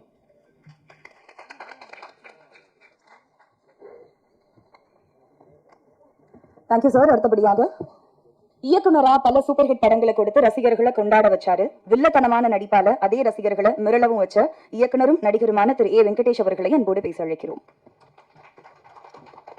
மற்றும் தயாரிப்பாளர் உள்பட நம்ம ஆதவன், பாண்டி எல்லோருக்கும் என்னுடைய மனமார்ந்த வாழ்த்துக்கள். இயக்குனர் சங்கத்தில் ஆதவன் தான் சொன்னார்ல, இயக்குனர் சங்கமே உட்காந்துருக்கேன்னு, எல்லாம் பேரரசு சார் அவர்களுக்காக தான். பரவாயில்ல, இவர் நம்ம பிரபாரனையாவது பேரரசு சார் கூப்பிட்டாரு, என்னைய வந்து யாரும் கூப்பிடல, நம்பியை கூப்பிட்டாப்புல. எங்கள் யூனியனுடைய ஒருங்கிணைப்பாளர் நம்பி வந்து ஃபோன் பண்ணி, சார் இந்த படத்தை ஆடியோ ஃபங்க்ஷன் நீங்கள் வரணும் அப்படின்னாரு. அப்படி சொல்லுவாங்க. அந்த அளவுக்கு பாக்யராஜ் சார் வந்து எல்லாத்துக்குமே தெரியும். நான் மீண்டும் அவரை பற்றி சொல்லிட்டு இருக்கிறதுக்கு ஒரு எதுக்காக இந்த விஷயத்த சொல்ல வரேன்னா, பாக்யராஜ் சார் அவர்கள் வந்து நான் முதலாக சந்தித்தது ஒரு விமான பயணத்தில் தான். நான் அவருடைய டிவி ரசிகன், அவருடைய படங்கள் ரெஃபரன்ஸ் அவ்வளோ பார்ப்பேன். ஆனால் ஃபஸ்ட்டு ஏர்போர்ட்டில் பார்க்குறப்ப அது ஃப்ளைட்டில் உள்ளே தான் உட்காரும்போது தான் பார்க்குறேன், என் பக்கத்தில் வந்து உட்காருது அவர். எனக்கு ஷாக்கு, உடம்புலாம் வளவெல்லாம் விளக்குது. ஒரு புக்கோட உட்காந்தாரு. வணக்கம் சார் அப்படின்னா திரும்பி பார்த்து வணக்கம் அப்படின்னா, சார் நீங்கள் மறந்துருப்பீங்க, எனக்கு ஞாபகம் இருக்குது. அதை புக்கை படிச்சுட்டு, அப்போ சார் நான் டேரக்டர் வெங்கடேஷ் தெரியும் அப்படின்னாரு. அப்போ நான் சொன்னேன், அவருடைய படங்களை பற்றி தான் பேசிக்கிட்டு இருந்தேன். சார் நீங்கள் விடிய வரை காத்துற படத்தை திரும்பவும் ரீமேக் பண்ணலாமா சார் அப்படின்னு அவர்கிட்ட கேட்டேன். இது இருக்கும் ஒரு 12 வருஷமாக இருக்கும். ரீமேக் பண்ணலாமா சார் அப்படின்னு கேட்கும்போது, நான் பண்ணணும் ஐடியா வச்சுருக்கேன் அப்படின்னு சொன்னார். அந்த மாதிரி அவருடைய படங்கள் எல்லாமே ஒரு இன்னை வரைக்கும் படைப்பாளர்களுக்கு வந்து ஒரு ரெஃபரன்ஸ் தான். அதே போல் எனக்கு ஒரு பெரிய ஒரு ஆதங்கம் என்ன உண்டுன்னு கேட்டிங்கன்னா, ஒரு டாக்டர்னு பார்த்தீங்கன்னா அவருக்கு எக்ஸ்பீரியன்ஸ் டாக்டருங்க அப்படிம்பாங்க. ஒரு பில்டர் கன்ஸ்ட்ரக்ஷன் எடுத்துக்கிட்டிங்கன்னா அவர் எக்ஸ்பீரியன்ஸ் கன்ஸ்ட்ரக்டருங்க, அவர் எக்ஸ்பீரியன்ஸ் இன்ஜினியருங்க அப்படின்னு எல்லாத்துக்கும் எக்ஸ்பீரியன்ஸ் சொல்லுவாங்க. ஆனால் சினிமாவில் மட்டும் குறிப்பாக அதுவும் இயக்குநர்களை எக்ஸ்பீரியன்ஸ் ஆயிடுச்சுன்னா ஏதோ அவங்க ஒரு பழைய பீஸ் அப்படின்ற மாதிரியே ஒரு ஃபீல் வந்து எல்லாத்தையும் இருக்குது. தயாரிப்பாளர்கிட்ட இருக்குது, ஹீரோ கிட்ட இருக்குது, எல்லாருக்குமே இருக்குது. இதை நான் குற்றச்சாட்டா சொல்லலை, அந்த எக்ஸ்பீரியன்ஸை பயன்படுத்தணும் அப்படின்னு நான் சொல்றேன். இப்போ பாக்யராஜ் சார் இருக்காருன்னா திரைக்கதையில இன்னை வரைக்கும் அவருடைய கதையில ரெஃபரன்ஸ் பண்ணி நிறைய படங்கள் நானே சொல்லுவேன். அவருடைய படங்களையும் இன்னும் இப்போ ரீசெண்டாக வந்து ஹிட்டான படங்களையும் ஈஸியாக ரெஃபர் பண்ணலாம் திரைக்கதைக்கு. அப்படி அவருடைய திரைக்கதையில் வந்து இன்னைக்கும் அவருடைய திரைக்கதையினுடைய பேட்டர்ன் தான் போயிட்டு இருக்குங்களா, எந்த விதமான மாற்று கருத்தும் கிடையாது. வாங்க சினிமாவை பற்றி பேசலாம்னு அவர் சார் ஒரு புக் எழுதியிருந்தாரு. அந்த புக்கை படிச்சீங்கன்னா, அந்த புக்கை படிச்சுட்டு நீங்கள் திரைக்கதை எழுதலாம். அவ்வளவு ஈஸியாக திரைக்கதை பற்றி சொல்லியிருப்பாரு. ஒவ்வொரு அத்தியாயமும் அது ரொம்ப இம்பார்ட்டனான ஒரு அத்தியாயம். இப்போ தான் அதை ரீபப்ளிஷ் பண்ணியிருக்காங்க அந்த புக்கை. நம்ம திரையுலக நண்பர்கள் யாராவது சினிமா ஆர்வலராக இருந்தீங்கன்னா அந்த புக்கை வாங்கி படிங்க. அவ்வளோ இன்ஃபர்மேஷன் அந்த புக்கில் இருக்கும். சரி, இப்போ என்ன மேட்ரு, மலையாளத்தில் சமீபத்தில் ஒரு பட்டையை கிளப்பிட்டு இருக்கிற ஒரு நடிகர் கம் இயக்குனர் அப்படின்னா ஃபாஜில் ஜோசப். அவருடைய படங்கள் எல்லாமே எங்கள் ஹிட்டு. அவர் கதை எழுதி வேற டைரக்டர் பண்ணாலும் அந்த படம் ஹிட்டு. அப்படி அவர் வந்து கதைகளை வந்து ரொம்ப சூப்பராக பண்ணிட்டு இருக்காரு. நம்ம இங்கே பேசிட்டு இருக்கோமே, உதயகுமார் ஆரம்பிச்சு எல்லாருமே, நானும் பல மடியில் பேசியிருக்கேன் கண்டென்ட்னு. அந்த கண்டென்ட் என்னங்கிறதுக்கு அவர் படங்கள் தான் உதாரணம். ஸோ கண்டென்ட் எங்கேயுமே இல்லை, லைஃப்பில் இருக்குது. அங்கேருந்து எடுத்து பண்ணாலே அந்த படங்கள் ஹிட் ஆகும் அப்படின்னு அவர் வாஜில் ஜோசப் படி எல்லா படத்துலையும் இருக்குது. இதை நமக்கு அப்பவே காட்டிட்டாரு நம்ம திரையுலக ஜாம்பவான் திரு கே பாக்யராஜ் சார் அவர்கள். கோயம்புத்தூர்ல நமக்கு தெரியாத ஊரெல்லாமே அவர் படத்தில் வந்து சொல்லியிருப்பாரு. நிறைய சம்பவங்கள் அவர் படத்தில், மௌன கீதங்கள் ஆரம்பிச்சு உருகை ஓசை ஆகட்டும், எல்லா படங்களையுமே அவருடைய அந்த கேரக்டருடைய எளிமை, அவர் எங்கேயோ பார்த்த எங்கேயோ சந்தித்த மனிதர்களை ஹீரோ ஆக்கிடுவார். எங்கேயோ மறக்க முடியாத ஒரு கேரக்டர் சந்திச்சிருப்பாரு, அதை வந்து அவர் வந்து ஒரு கேரக்டரா மாற்றிடுவார். உருகை ஓசையில் சங்கிலி முருகன் கேரக்டர் எப்படி வந்துச்சுன்னு அந்த புக்கில் எழுதியிருப்பார் பாருங்க, அவ்வளோ அழகா இருக்கும். இதைத்தான் ஃபாஜில் ஜோசப் பண்ணிட்டு இருக்காருன்னு நான் சொல்றேன்.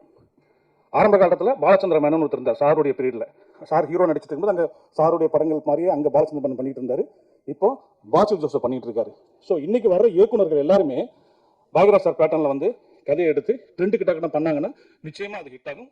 சமீபத்திய உதாரணம் மீண்டும் சொல்கிறேன், ஆணித்தரமாக சொல்கிறேன், டிராகன். அந்த இயக்குனர் எடுத்த அந்த இதுக்கு முன்னாடி லவ் டுடே ஆகட்டும், டிராகன் ஆகட்டும், பிரசன்டேஷன் எல்லாமே சாருடைய படங்களுடைய பேட்டர்ல இருக்கும். அவர் பார்த்துலாம் பண்ணல, பேட்டர்ல இருக்கும் நான் சொல்ல வரேன். இப்படி நம்ம வந்து நம்ம கையிலேயே நிறைய கதைகள் இருக்குது. அந்த வகையில் இந்த சதாசிவம் இஎம்ஐயை வந்து அவரே பாக்யராஜ் சார் பாணியில் ஹீரோவாக நடிச்சு இயக்கியிருக்கிறது மிகப்பெரிய ஒரு பாராட்டுக்குரிய விஷயம். ஆடியன்ஸ் ஏற்றுக்குவாங்களா, கூட்டம் வருமா வராதா, அதெல்லாம் வந்து இப்போ வந்து எந்த படத்துக்குமே வந்து கூட்டம் வரும் வரலாம், ரிலீஸ் ஆகி அந்த ரிசல்ட் வர வரைக்கும் தெரியவே தெரியாது. படம் நல்லா இருக்குன்னா இங்கே இருக்கிற பத்திரிகையாளர்களே இந்த படத்தை கொண்டு போய் சேர்த்துருவாங்க. படம் சூப்பர் சூப்பர்னு முதல் ஷோ முடிஞ்சு போகும்போது சொல்லுவாங்க. நல்லா இல்லைன்னா பேசவே மாட்டாங்க, ஃபோன் வராது. அப்பவே தெரிஞ்சுக்கலாம் நம்ம படம் எதுவும் இங்கே தப்பு இருக்குது அப்படின்னு.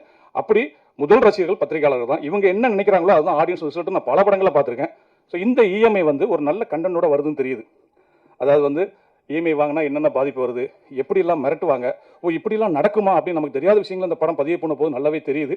ஸோ இந்த படம் வந்து ஒரு நல்ல கண்ணோட்டத்தை வருதுன்னு தெரியுது.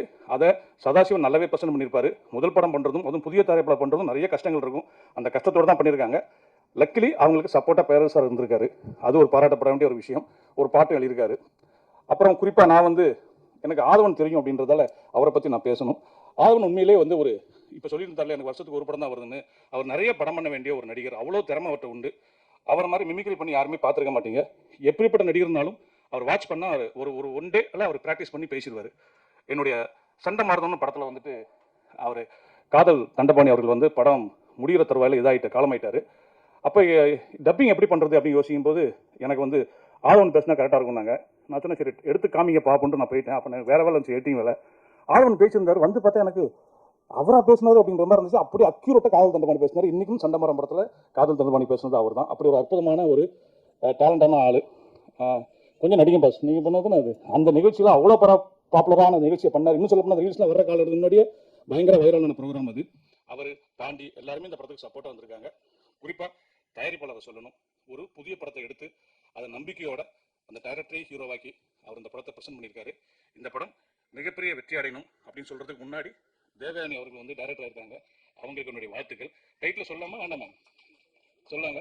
அவங்க படத்துடைய டைட்டில் வந்து கைக்குட்டை ராணி அப்படின்னு வச்சிருக்காங்க. எனக்கு ரொம்ப பிடிச்சிருந்த டைட்டில். ஒரு ரொம்ப டிஃப்ரெண்டான டைட்டிலாக இருந்துச்சு. இந்த டைட்டில் கேட்டோன்னே இந்த படத்தை பார்க்கணும் அப்படின்னு தோணக்கூடிய அளவுக்கு அந்த டைட்டில். அது அவங்களுடைய முதல் டைரக்ஷன் வரக்கூடிய படம். அவங்களுக்கு என்னுடைய வாழ்த்துக்கள். இந்த இஎம்ஐ நிச்சயமாக ரசிகர்களை கவர்ந்து இந்த தயாரிப்பாளர் 10 பேரை கூட்டு வரேன்னு சொல்லியிருக்காருன்னு சொன்னாங்க. 10 பேர் இல்லை, நீ இன்னும் 20 பேரை கூட்டு வந்து இந்த இண்டஸ்ட்ரியில் நிறைய சின்ன படங்கள் வந்து வெற்றி அடையணும்னு வாழ்த்து விடைபெறுகிறேன். நன்றி வணக்கம்.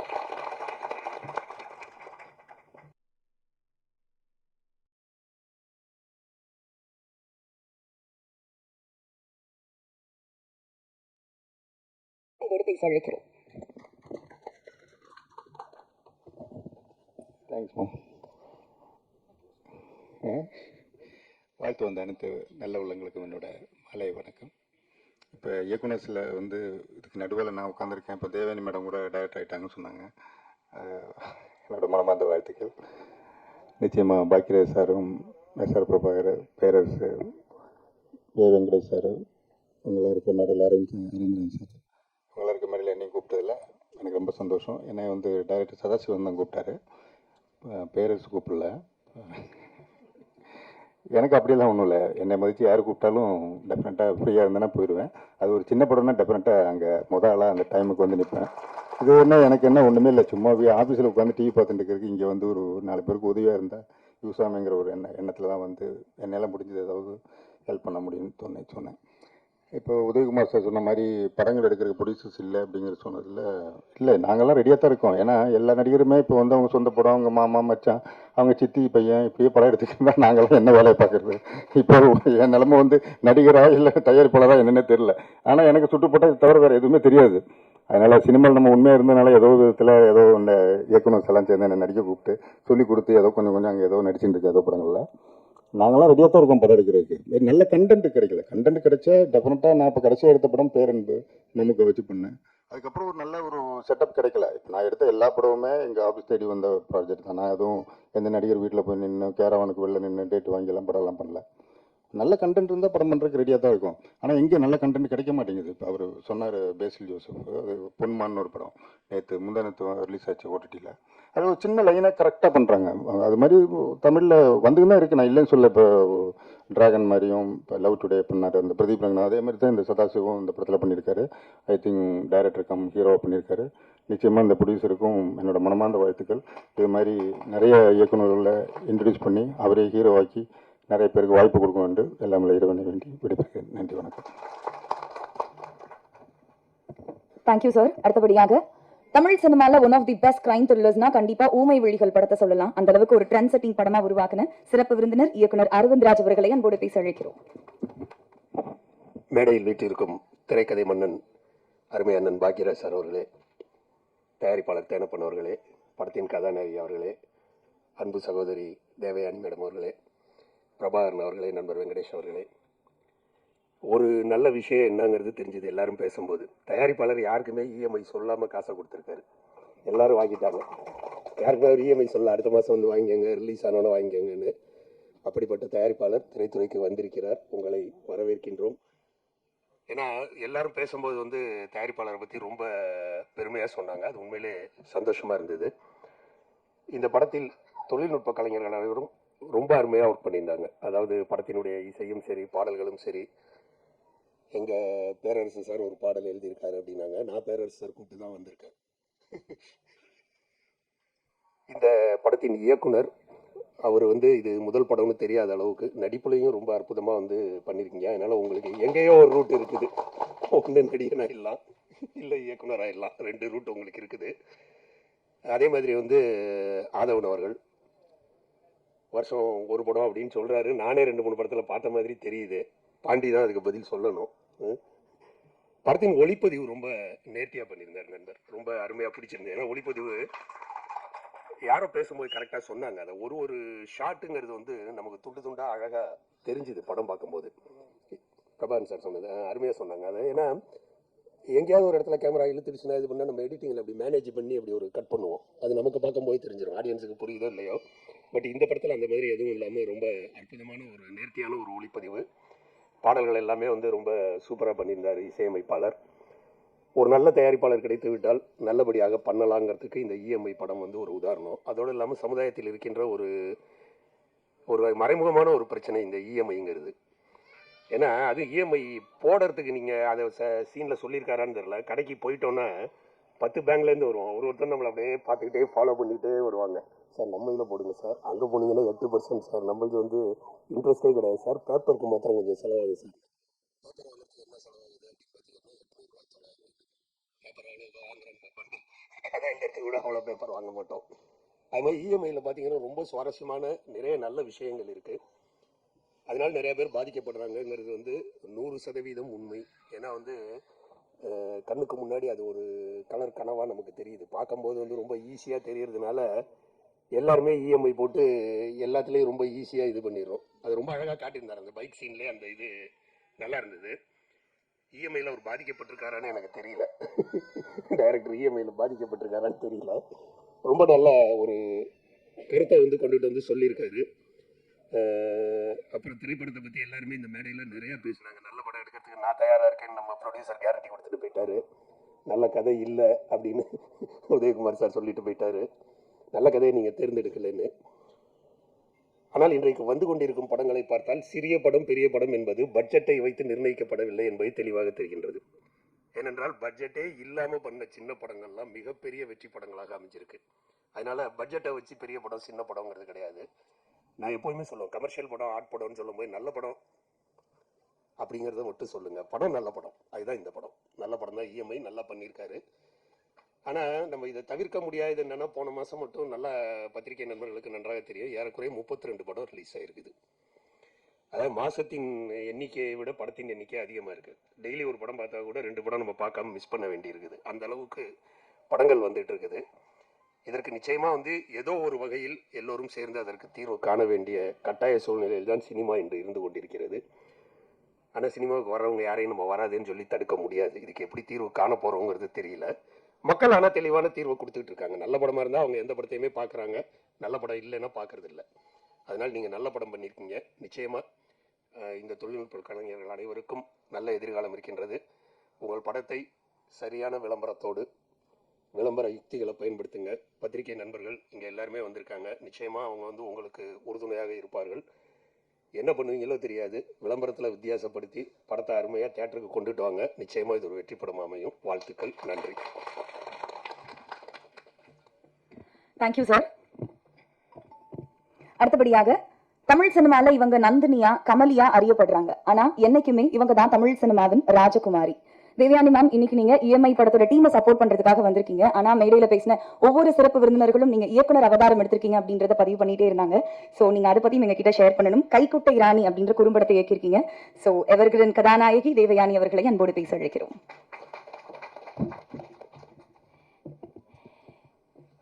மேடையில் வீட்டிற்கும் பாக்யராஜ் சார் வணக்கம், அரவிந்த்ராஜ் சார், வெங்கடேஷ் சார், பேரரசு சார், இஎம்ஐ படத்தோட கதாநாயகி, படத்தோட ப்ரொடியூசர், டைரக்டர், எவ்ரிபடி, இங்கே வந்திருக்கும் அனைவருக்கும், பிரஸ், மீடியா எல்லாருக்கும் உங்கள் தேவயானி ராஜகுமாரின் அன்பான வணக்கம். எனக்கு டைரக்டர்ஸ் யூனியனிலிருந்து இஎம்ஐயோட போஸ்டர் அனுப்புனாங்க, இந்த மாதிரி கலந்து கொள்ள வேண்டும் அப்படி சொல்லி. அதை பார்த்த உடனே எனக்கு ரொம்ப பிடிச்சிருந்தது. இஎம்ஐ டைட்டிலே ரொம்ப பிடிச்சிருந்தது. எல்லாருக்கும் கனெக்ட் ஆகிற மாதிரி டைட்டில், யூனிவர்சல் டைட்டில் தான் அது. ஸோ இஎம்ஐ இல்லாமல் யாராலையும் இருக்க முடியாது போல இருக்கேன்.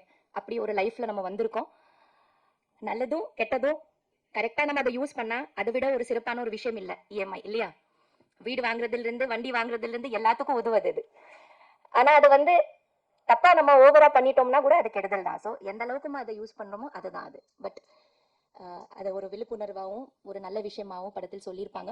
ஸோ படத்தோட ப்ரொடியூசருக்கு முதல்ல நம்ம வரவேற்போம். அவர் ஜெயிக்கணும். இந்த காலத்தில் படம் பண்ணிட்டு ரிலீஸ் பண்ணுறது, எந்த காலத்துலையும் படம் பண்ணிட்டு ரிலீஸ் பண்ணுறது ரொம்ப பெரிய ஒரு மிகப்பெரிய ஒரு சாதனை. அந்த சாதனையில் நீங்கள் இறங்கியிருக்கீங்க சார், வாழ்த்துக்கள். நீங்கள் ஜெயிக்கணும், அதுதான் ரொம்ப முக்கியமானது. நம்ம போட்ட காசு நமக்கு திரும்பி வரணும். அதுலேருந்து அட்லீஸ்ட் 10 20 நமக்கு அதிகமாக கிடைக்கணும். அந்த மாதிரி ஒரு நல்ல உங்களுக்கு வரணும். And I hope it happens. Yes. So this அதே மாதிரி படத்தோட டைரக்டருக்கு வாழ்த்துக்கள். நாங்கள்லாம் நடிக்கும்போது டைரக்டர்ஸ் வந்து நமக்கு கதை சொல்லும்போது நடுவில் நாங்கள் கேட்போம், நீங்கள் யாரோட அசிஸ்டன்ட் அப்படி கேட்போம். ஸோ அந்த மாதிரி நிறைய விக்ரமன் சாரோட அசிஸ்டன்ஸோட ஒர்க் பண்ணியிருக்கேன். KS ரவிக்குமார் சாரோட நிறைய அசிஸ்டன்ஸ் கூட நான் படங்கள் பண்ணியிருக்கேன். சுந்தர் சி சாரோட நிறைய அசிஸ்டன்ஸ் கூட ஒர்க் பண்ணியிருக்கேன். ஸோ நிறைய நல்ல புதிய தயாரிப்பாளர் கூட நான் வந்து ஃபர்ஸ்ட் படம் பண்ணியிருக்கேன். ஸோ அவங்கெல்லாம் வந்து ஒரு ஜெனரேஷன்ஸாக வருவாங்க, எந்த ஸ்கூல்லேருந்து வராங்க. ரொம்ப சந்தோஷம், பேரரசு சாரோட ஸ்கூல்லேருந்து வந்திருக்கீங்க, வாழ்த்துக்கள். இந்த படத்தில் ஒர்க் பண்ண Tanya, all the best to you. And படத்தில் நடித்த ஆதவன் சார், நிறைய இன்னும் நீங்கள் நடிக்கணும். உங்கள் ஸ்பீச் ரொம்ப அருமையாக இருந்தது.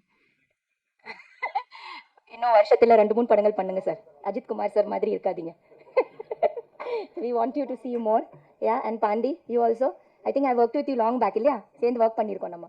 யா, so you should work more and everybody and the hero of the today's function, you look so cute. So all the best to you. I hope this film is a grand success. நான் miss பண்ணிட்டேன், I'm sorry. Audio கொஞ்சம் means trailer பார்க்குறதுக்கு கொஞ்சம் late ஆயிடுச்சு. But anyway ரொம்ப நல்லா இருக்கும்னு நினைக்கிறேன். இதில் ஒர்க் பண்ணுற எல்லாருக்கும், ஃபுல் டீமுக்கு என்னோட வாழ்த்துக்கள். நிறைய சக்ஸஸ், பெரிய சக்ஸஸ் ஆகணும். யா, கைக்குட்டை ராணி. ஓகே, எப்போவுமே லைஃப்பில் ஏதாவது நம்ம புதுசாக பண்ணணும், நம்மளையே டிஸ்கவர் பண்ணணும், புதுசாக ஏதாவது செஞ்சுட்டே இருக்கணும், ஒரு ஓடுற நதி போல் இருக்கணும்னு எனக்கு எப்போவுமே தோணும். ஒரே இடத்துல நம்ம இருந்தால் அப்படியே ஸ்டாக்னன்ட் தண்ணி மாதிரி ஆகிடுவோம் அப்படின்னு நினைக்கிறவனா, புதுசாக ஏதாவது நம்ம டிஸ்கவர் பண்ணணும், நமக்குள்ளே இருக்கிற எவ்வளோ டேலண்ட்ஸ் இருக்குது அதை நம்ம ஏதாவது வகையில் கொண்டு வரணும்னு நினச்சிட்டு கைக்குட்டை ராணின்னு ஒரு சின்ன குறும்படமை நான் டைரெக்ஷன் பண்ணேன். இந்த படம் இதே பிரசாதில் பிரசாத் மல்டிமீடியாவில் ஒரு சின்ன கோர்ஸ் எடுத்து டைரெக்ஷன் கோர்ஸில் சேர்ந்து ஒரு 15 வீக்ஸோட டைரெக்ஷன், ஷார்ட் டேர்ம் டைரெக்ஷன் கோர்ஸில் சேர்ந்து இங்கே படித்து கடைசியில் அந்த படிப்போட முடிக்கிற நேரத்தில் நம்ம ஷார்ட் ஃபில்ம் எடுக்கணும். அதில் எங்கூட 8 பசங்க படித்தாங்க. All the boys, I was the only girl and the most senior. So ரொம்ப ஒரு பியூட்டிஃபுல்லான ஒரு எக்ஸ்பீரியன்ஸாக இருந்தது. அண்ட் வேலிடிட்டரி ஃபங்க்ஷனும் இங்கே தான் நடந்தது. சர்டிஃபிகேட் கூட இங்கே தான் நான் வாங்கினேன். பிரசாத் இவ்வளோ பெரிய இன்ஸ்டிடியூஷனில் படிக்கிறது எவ்வளோ எனக்கு ஒரு சந்தோஷம், எவ்வளோ எனக்கு பெருமைன்னு சொல்கிறதுக்கு வார்த்தை இல்லை. இதே ஸ்க்ரீனில் என்னோட கைக்குட்டை ராணியை ஷோ போட்டாங்க. ஸோ ஒரு சின்ன குறும்படம் எடுத்திருக்கேன், ரொம்ப க்யூட்டான ஒரு ஃபில்ம். இந்த ஃபில்ம் ஜெய்ப்பூர் ஃபிலிம் ஃபெஸ்டிவலில் இப்போ ஜனவரி மாதத்தில் நடந்தது. அதுக்கு பெஸ்ட் சில்ட்ரன்ஸ் அவார்டு கிடைச்சது. அதுக்கப்புறம் சென்னை ஷார்ட் ஃபிலிம் ஃபெஸ்டிவலில் கூட நாமினேட் ஆச்சு, டெல்லி ஃபிலிம் ஃபெஸ்டிவலில் கூட நாமினேட் ஆச்சு. அதே மாதிரி நிறைய ஃபிலிம் ஃபெஸ்டிவல்ஸ்க்கு அனுப்பியிருக்கேன், பார்க்கலாம். ஸோ இதுதான் என்னோட இது.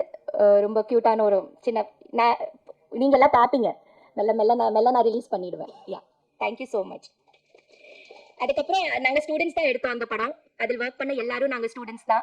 என்னோட அசிஸ்டன்ஸும் பிரசாதோட ஸ்டூடெண்ட்ஸ் தான், டிஓபி கூட பிரசாதோட ஸ்டூடெண்ட் தான். So we as a team we made the film Kaikuttai Rani. இதில் best part and the most beautiful part of the film is that the music is by Isaignani Ilaiyaraaja sir. நான் போய் அவருக்கு சொன்னதும், கதை சொன்னதும் சாருக்கு, அதே மாதிரி அந்த கண்டென்ட் காமிச்சதும் உடனே மியூசிக் ஆரம்பித்து எனக்கு மியூசிக் பண்ணிட்டு கொடுத்தாரு Raja sir. So I will be always grateful to Raja sir. And he's அதில் ஒரு அருமையான ஒரு பாட்டு, background music as well as lyrics எல்லாமே ராஜா சார் எனக்கு பண்ணி கொடுத்தாரு. So always thanks to Raja sir. And the editing is by Lenin sir. So he has done the editing of the film. So and Lakshmi Narayanan sir has done the music, mixing of the film, audio mixing. Effects are by Sedu sir. So இந்த team என்னோட ஃபிலிமில் பெரிய பெரிய technicians work பண்ணியிருக்காங்க. ரொம்ப பெரிய பெரிய technicians, எல்லாரும் நேஷனல் அவார்ட் வின்னர்ஸ். ரொம்ப பெரிய டெக்னீஷியன்ஸ் ஒர்க் பண்ணியிருக்காங்க. எல்லாரும் எனக்கு ரொம்ப சப்போர்ட் பண்ணாங்க. ஸோ அதுக்கு நான் எப்போவுமே நன்றியோடு இருப்பேன். Thank you so much. Thank you to EMI and wishing EMI all the very best. Thank you. Thank you ma'am. Kaikuttai Rani குறும்படத்தை நாங்களும் ரொம்ப சீக்கிரமா பார்க்கணும் அப்படின்னு ஆசைப்படுறோம். உங்களுக்கு மிகப்பெரிய வாழ்த்துக்கள் ரசிகர்கள் எல்லாரும் சார்பா. இன்னும் நீங்க நிறைய படங்கள் இயக்கணும் அப்படிங்கிற ஆசையும் முன் வச்சுக்கிறோம். கமர்ஷியல் சினிமா அப்படின்னா அதுல கண்டிப்பா இவரோட படங்கள் இருக்கும். இன்னைக்கு EMI படத்துல ஒரு முக்கியமான கதாபாத்திரத்துல நடிச்சு படத்துக்கு ஓப்பனிங் சாங் எழுதி ஒரு லிரிசிஸ்டாவும் தன் அனுபவங்களை பகிர்ந்துக்க தயாரா இருக்கக்கூடிய இயக்குனர் திரு பேரரசு அவர்களை என்னோட பேச அழைக்கிறோம்.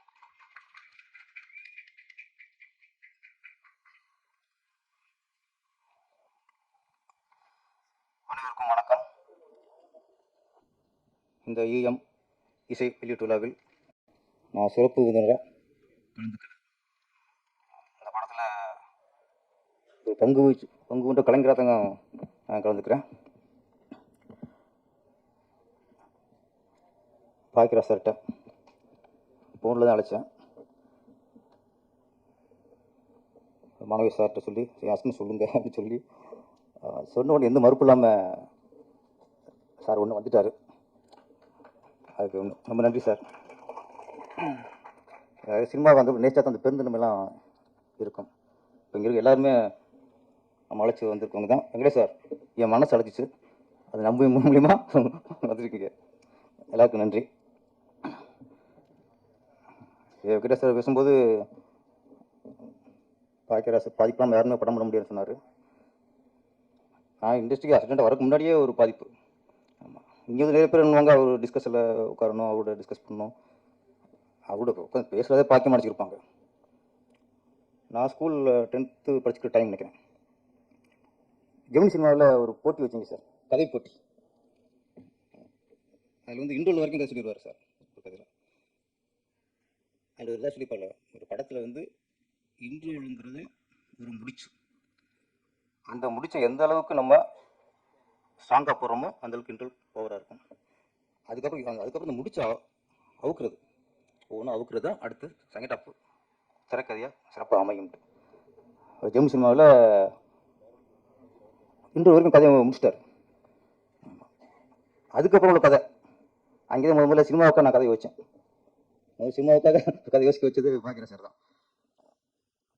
யோசிச்சு போட்டிக்கு எழுதி அனுப்புனேன். ஆனால் ஒன்றும் வேலைக்கு ஆகலை. ஆமாம், இருந்தாலும் அதான் ஃபஸ்ட்டு சினிமாவுக்காக என்னை கதை எழுத வச்சது பாக்கியராஜ் சார் தான். பாக்கியராஜ் சாரை பற்றி இப்போ நிறைய பேர் பெஸ்ட்டு இருக்கலாம். ஆமாம், எப்படின்னா கதை, திரைக்கதை, வசனம், டைரக்ஷன், அப்புறம் இது மூணு தான். முன்னெல்லாம் திரைக்கதை டைரக்ஷன் தான் இருக்கும். இந்த கதை, திரைக்கதை, வசனம், டைரக்ஷன் இது மூணையும் போட்டால் தான் அவன் தான் முழுமையான டைரக்டரு அப்படின்னு ஒரு வந்து டி ராஜர் ஒருத்தர், அப்புறம் சார். அதுக்கப்புறம் அந்த இது மூணு போடணும். கதை வசனம் ஒருத்தர், திரைக்கதை டைரக்ஷன் ஒருத்தர்னா அது டேரக்டருக்கு மதிப்பு இருக்காது. அப்போது ஒரு இயக்குனருக்கு மதிப்பு இழக்க செஞ்சது பாக்கியராஜ் சார் தான். அப்போ இப்போ மலையாளத்தை சொன்னீங்களே, மலையாளத்தில் வந்து எப்படின்னா எங்கள் தமிழ் ஃபீல்டு ஏன் அப்படி இருக்குது, மலையாள ஃபீல்டு ஏன் இன்னைக்கு சிறந்து விளங்குது அப்படின்னா, இங்கே ப்ரொடியூசர் என்ன பண்ணுறாங்க, ஒரு நான் பாக்கியராஜ் ஒர்க் பண்ணியிருக்கேன் அப்படின்னு பண்ணிக்கிறேன். ஆமாம், எத்தனை ஒர்க் பண்ணிக்கிறேன், பாக்கியராஜ் 10 ஒர்க் பண்ணியிருக்கேன். முந்தான முடிச்சு சூழ்நிலை வச்சு டார்லிங் டார்லிங் டார்லிங் டார்லிங் நான் சொல்லிட்டு ஓகே ஒரு கதாசிரியர், ஓகே பட்டுக்கடை பிரபார் கதை, இதோட கதை சார் நான் இயக்க போகிறேன் அப்படின்னா அந்த இப்படி ஒத்துக்க மாட்டாங்க. உனக்கு கதையே பண்ண தெரியல, நீ என்னடா டைரக்டர், அங்கே அடிவிட்டு போகிறோம். நான் ஒரு நாவல் தூக்கிட்டு போயிட்டு, சார் அது நாவல் நல்லா இருக்குது சார், இதை நான் படம் பண்ணலாம்னு இருக்கேன், எனக்கு வாய்ப்பு கொடுங்க. நீ யார் ஒர்க் பண்ணியிருக்க சார்? நான் பாராஜிட்ட 5 படம் ஒர்க் பண்ணியிருக்கேன். கதை இது நாவல் சார், யார் நாவல்? யார் வேறு ஒரு நாராயணன் சாரோட நாவல் அப்படின்னு நம்ப மாட்டாங்க. ஏன்டா ஃபஸ்ட்டு படம் உனக்கு கதையே பண்ண தெரியல, நீ உன்னை எப்படி டேரக்ஷன் கொடுக்குறது? தமிழ் பிடிச்சல சொல்கிறேன், இங்கே டைரக்டர்னா அவர் தான் கதை எழுதணும், அவர் தான் வசனம் எழுதணும், அவர் தான் திரைக்கதை எழுதணும், இப்போ அவர் தான் பாட்டு எழுதணும். நல்ல வேலை இடையில பாக்கியராஜ் வந்து இசையமைச்சிட்டாரு, பாட்டு எழுதிட்டாரு, பாட்டு பாடிட்டாரு. அதெல்லாம் கொஞ்சம் மைல் ஏற்றல சார். இல்லைன்னா இப்போ வரவங்களாம் கதை, திரைக்கதை, வசனம், இசை, பாடல்கள், பாட்டு பாடணும், நீ தான் டைரக்ஷன் இத்தனை இருந்தால் தான் உங்கள் டேரக்டர் ஒத்துக்கணும்னு ஆயிருக்கும். கொஞ்சம் அதில் தவிச்சிட்டோம். அதான் மலையாளத்தில் அப்படி இல்லை. மலையாளத்தில் இன்றைக்கும் ஒருத்தர் டைரக்டருக்கு என்ன அனுபவம், யோசிச்சு ஒர்க் பண்ணியிருக்கியா, பாசிட் ஒர்க் பண்ணியிருக்கியா, சித்திட்டு ஒர்க் பண்ணியிருக்கியா, அப்போ ஒரு கதை சார் இது சார் அப்படின்னா கதை டிபார்ட்மெண்ட் வேறு, டைரக்ஷன் அனுபவம் வேறு. எங்கள் டைரக்ஷன் அனுபவத்தை பார்க்குறாங்க, கதையின் தன்மையை பார்க்குறாங்க. தனித்தனியாக பார்க்குறதுனால இன்றைக்கும் அந்த சொன்னிக்கல கண்டென்ட்டு இன்றைக்கி இங்கே ஜெயிக்குது. அதனால் சார் உங்களால் சார் எங்களுக்கும் பாதிப்பு. எங்கள் கதை எல்லாத்தையும் கேட்குறாங்க நம்மள்கிட்ட. அப்புறம் கைக்குட்டை ராணி, தமிழ்நாட்டு எல்லா குடும்பத்துக்கும் அவர் தான் அமுத ராணி. ஆமாம், தேவானி மேடம், அவங்க நான் ரொம்ப மதிக்கக்கூடிய ஒரு ஆர்டிஸ்ட் தேவானி மேடம். ஆமாம், ரொம்ப பிடிக்கும் அவங்கள, ரொம்ப நான் அவங்க மேலே அவ்வளோ மரியாதை எனக்கு. ஆமாம், நான் எல்லாரும் பேசிட்டு சொல்லிட்டே இருப்பேன், ஏன்னா அவ்வளோ பிடிக்கும். ஒரு ஒரு ஒரு பெண்ணை பக்கம் மரியாதை வரணும், அவளை பார்த்து அவ்வளோ மரியாதை வரும். ஆமாம், காரணம் இன்னைக்குள்ள நடிகர்களுக்கெல்லாம் அவங்க ஒரு உதாரணம். ஃபஸ்ட்டு ஹோம்லியாக நடிக்க ஆரம்பித்து எல்லா குடும்பத்துலேயும் தான் குடும்பத்து பெண்ணை பார்க்க ஆரம்பித்தாங்க. கடைசி வரைக்கும் அவங்க பண்ண எல்லா படமுமே ஹோம்லி கேரக்டர் தான், குடும்ப பங்கான கேரக்டர் தான். எந்த ஒரு வகையுமே நம்ம ஒரு கவர்ச்சியை காட்டி ஜெயிக்கணும்னு ஒரு துளி கூட நினைக்காத ஆர்டிஸ்ட் தான் தேவானி அவர்கள். ஆமாம், சில நடிகர்கள் என்ன பண்ணுறாங்க, குறை சொல்ல ஃபஸ்ட்டு படம் பார்க்கும்போது அவ்வளோ ஹோம்லியாக இருக்காங்க. அந்த ஹோம்லிக்காகத்தான் அந்த ரொம்ப ஹோம்லியாக இருக்காங்க, நம்ம வீட்டு பொண்ணு மாதிரி இருக்காங்க அப்படின்னு தான் ரசிகர் உருவாகுறாங்க. அந்த குடும்ப பாங்கனை தோற்றதுக்காகத்தான் ரசிகர் உருவாகுறாங்க. அதனால வெற்றி அடைகிறாங்க. ஒரு நாள் வெற்றி அடைஞ்சதுக்கப்புறம் அவங்க கவர்ச்சியை காட்டுறதுக்கு ஆர்வம் காட்டிடுறாங்க. ஒன்றே ஒன்று தீர்க்கமாக சொல்லணும், உங்களுடைய குடும்ப பாங்கான தோற்றத்துக்கும் நீங்கள் எடுத்து நடிக்கிற குடும்ப பாங்கான அந்த கேரக்டரையும் கவர்ந்து தான் ஒரு ரசிகர் கூட்டம் வரும்போது நீங்கள் கவர்ச்சியாக நடித்தா அவங்களுக்கு பிடிக்காது, அதை ரசிக்க மாட்டாங்க. அந்த உண்மையை தெரிஞ்சுக்கங்க. நம்ம எங்கள் வீட்டு பொண்ணு மாதிரி பார்க்கும்போது அது கவர்ச்சி கட்டினா எப்படி பிடிக்கும்? அப்போ நீங்கள் குடும்ப பாங்கான தோட்டம் உங்களுக்கு இருக்குது, அதனால உங்களுக்கு ரசிகர் உருவாயிருக்காங்க. ஒவ்வொரு குடும்பத்துலையும் உங்கள் குடும்ப பெண்ணை பார்க்குறாங்கன்னா கடைசி வரைக்கும் காப்பாற்றணும். அப்படி காப்பாற்றி இன்னைக்கு மரியாதைக்குரிய ஒரு பெண்மணியாக திகழ்வது தான் தேவயானி அவர்கள். நான் ஃபஸ்ட்டு நான் ரஜினி ரசிகர். நான் முதல்ல ஒரு ஒரு ஒரு நடிகைக்கு ரசிகர் ஆனதுன்னா எந்த நடிகை எனக்கு பிடிச்சதுன்னா அமலா. ஆமாம், ரொம்ப பிடிக்கும். ஏன்னா அந்த மைதிலி காலெலாம் பார்த்துட்டு அவங்க அவ்வளோ காமெடியாக இருப்பாங்க, எனக்கு அவ்வளோ பிடிக்கும். அப்புறம் தொடர்ந்து வேலைக்காரனாக இருக்கட்டும், அப்புறம் மம்முட்டி சாரோட படம் பண்ணாங்க, எல்லா படமும் அவ்வளோ கோமிடியா. அந்த கோமிடியா இருக்காங்கிறதுக்காக நான் அவங்களுக்கு ரசிகர் ஆகிட்டேன். ஒரு படம், அந்த படத்தில் பார்த்தா மாடர்ன் ட்ரெஸ் போட்டாங்க, அது பரவாயில்ல, ஓகே மாடர்ன் ட்ரெஸ் போட்டாங்க. படம் ஒரு டாப் டிஷர்ட் போட்டு அவங்கள ஓட விடுறாங்க. ஓட விட்டாலும் பரவாயில்ல, high speed shot. Director Amala அவர்களை ஹை ஸ்பீடில் மேலோட ஓடிக்கிட்டு கவர்ச்சியை பார்க்கணும்னு நினைக்கிறாரு. ஆனால் எனக்கு பிடிக்கல, எனக்கு விருப்பம் இல்லை. ஆனால் நான் ஹோம்லியாக அவங்க பார்த்துருக்கேன். அப்போ அவங்க ஹோம்லியாக பார்க்குற ஒரு ஆர்டிஸ்ட்டை போய் நீங்கள் சிக்ஸாக காட்டும்போது கவர்ச்சியை காட்டும்போது அது எங்கள் மனசு ஏற்றுக்கொள்ளாது. இது நிறைய ஆர்டிஸ்ட் புரியாமல் கவர்ச்சியை காட்டினா தான் நினைச்சு நிற்க நினைக்கிறாங்க. என்னைக்கு கவர்ச்சியை காட்டுறீங்களோ அன்னைக்கு தலைச்சியாகும் மார்க்கெட். அதுக்கும் சில ஆர்டிஸ்ட் இருப்பாங்க, அவங்களுக்கு அதுதான் மூலதனமாக இருக்கும். அவங்களுக்கு அந்த உடல்வாவுக்கும் அவங்க அந்த கவர்ச்சிக்காக மட்டும்தான் டேரக்டர் கூப்பிடுவாங்க. அவங்க நடிச்சு போட்டோம். ஹோம்லி அவங்களை யாராவது உங்கள் ஹோம்லிக்கு லுக்குக்காக குடும்ப பாங்க தோற்றத்துக்காக உங்களை ரசிக்க ஆரம்பிச்சாங்கன்னா கடைசி வரைக்கும் அதை கடைப்பிடிங்கள். அப்போ தான் தேவனை மாதிரி இன்றைக்கும் பேசப்படலாம். ஆமாம், அப்புறம் இயக்குனரும் ஆயிட்டாங்க, கைக்குட்டை ராணி இயக்குனர். வாழ்த்துக்கள் மேடம். ஆமாம், ஆர்டிஸ்ட் நடிகைகள் வந்து முதல்ல பானுமதி அம்மா வந்து இயக்குனர் ஆனாங்க, அப்புறம் லட்சுமி மேடம் இயக்குனர் ஆனாங்க, அப்புறம் ஸ்ரீபிரியா மேடம் இயக்குனர் ஆனாங்க, லட்சுமி ராமகிருஷ்ணன் மேடம் இயக்குனராக இருக்காங்க. நிறைய நடிகர்லாம் இயக்குனராக வெற்றி அடைஞ்சாங்க. பானுமதி அம்மா இயக்குனராக வெற்றி அடைஞ்சாங்க, லட்சுமி அம்மாவும் இயக்குனராக வெற்றி அடைஞ்சாங்க, ஸ்ரீபிரியா மேடமும் இயக்குனராக வெற்றி அடைஞ்சாங்க. அதே மாதிரி அந்த வருஷத்தில் இந்த கைக்குட்டை ராணியும் மகாராணியாக உருவாக வேண்டும்.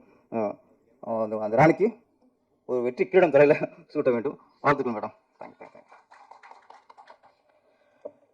அப்புறம் இந்த மேடையில் இன்றைய நாயகன் அப்படின்னா இசையமைப்பாளர் ஸ்ரீநாத் பிச்சை.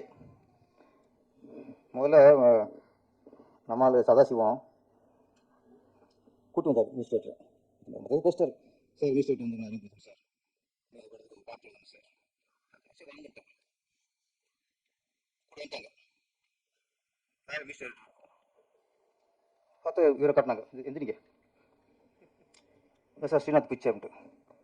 நான் என்னடா அது விஸ்வாமித்திர மாதிரி தலையெல்லாம் இருக்குது, நான் ஆளை பார்த்தா மினிஸ்டர் மாதிரி தெரியலையே முதல்ல அப்படின்னு டவுட் ஆயிடுச்சு. பேர் அப்படின்னா ஸ்ரீநாத் பிச்சை. பிச்சையா? என்னோட ஏற்கனவே ரிஷி மாதிரி இருக்காப்புல, பேர் வேறு பிச்சை. திருப்பி கொஞ்சம் என்ன அது உறுத்தலாச்சு. சரி ஓகே, அப்போ நானும் சமாளிப்படுத்திட்டேன். பிச்சைக்காரன்னு படம் டைட்டில் பிச்சைக்காரன் வச்சு படம் ஓடலையா? கோடீஸ்வரன் அப்படிலாம் எடுத்து சில படம் சில போகல, ஆனால் பிச்சைக்காரன் படம் எடுத்து மிகப்பெரிய ஹிட்டு. ஓகே, ஒரு சமாதானம். அப்புறம் சுந்தர் பிச்சை, சூப்பர், உலகம் விட்டுடுச்சு ஆமாம். அப்போ இந்த பிச்சை பேருக்கும் இதுக்கும் சம்மந்தம் இல்லை, திறமை தான் ஜெயிக்கும். சில பேர் சொல்லுவாங்க நெகட்டிவாக பேர் வைக்கக்கூடாதும்பாங்க. படம் எல்லா படமே நெகட்டிவ் தான். ஒரு கை ஓசை நெகட்டிவ் தான். இப்போ ஒரு கை ஓசை வரும் வராதுல்ல, அது ஹிட்டு. மௌன கீதங்கள் சரி மௌனமாக அப்படி பண்ண முடியும்? மௌனமாக கம்முனு இருக்கணும். அது மௌன கீதங்கள், அதுவும் நெகட்டிவ் தான். தூரல் நின்று போச்சு.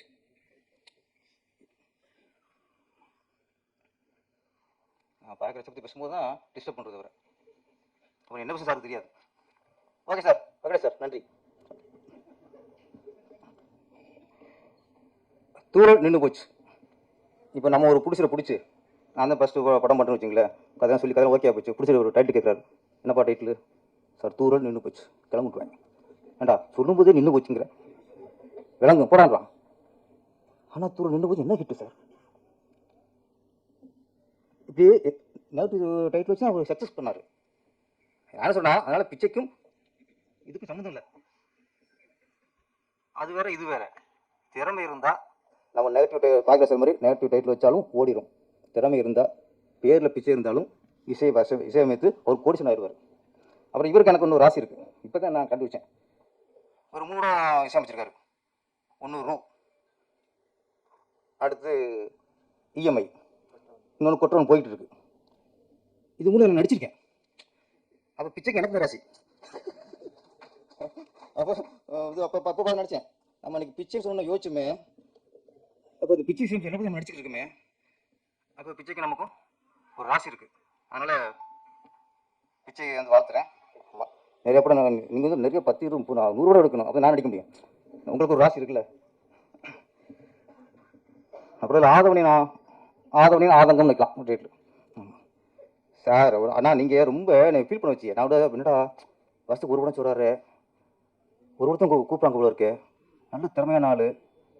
அந்த ஸ்பாட்டில் டேரக்ட் அப்போ கவுண்ட் அடிப்பார். அவ்வளோ திறமை இருக்குது, அவ்வளோ காம்படிஷன்ஸ் இருக்குது. இவர் பயன்படுத்திக்காங்க வருஷத்துக்கு ஒரு விட தான் அப்படிங்கிறாங்க.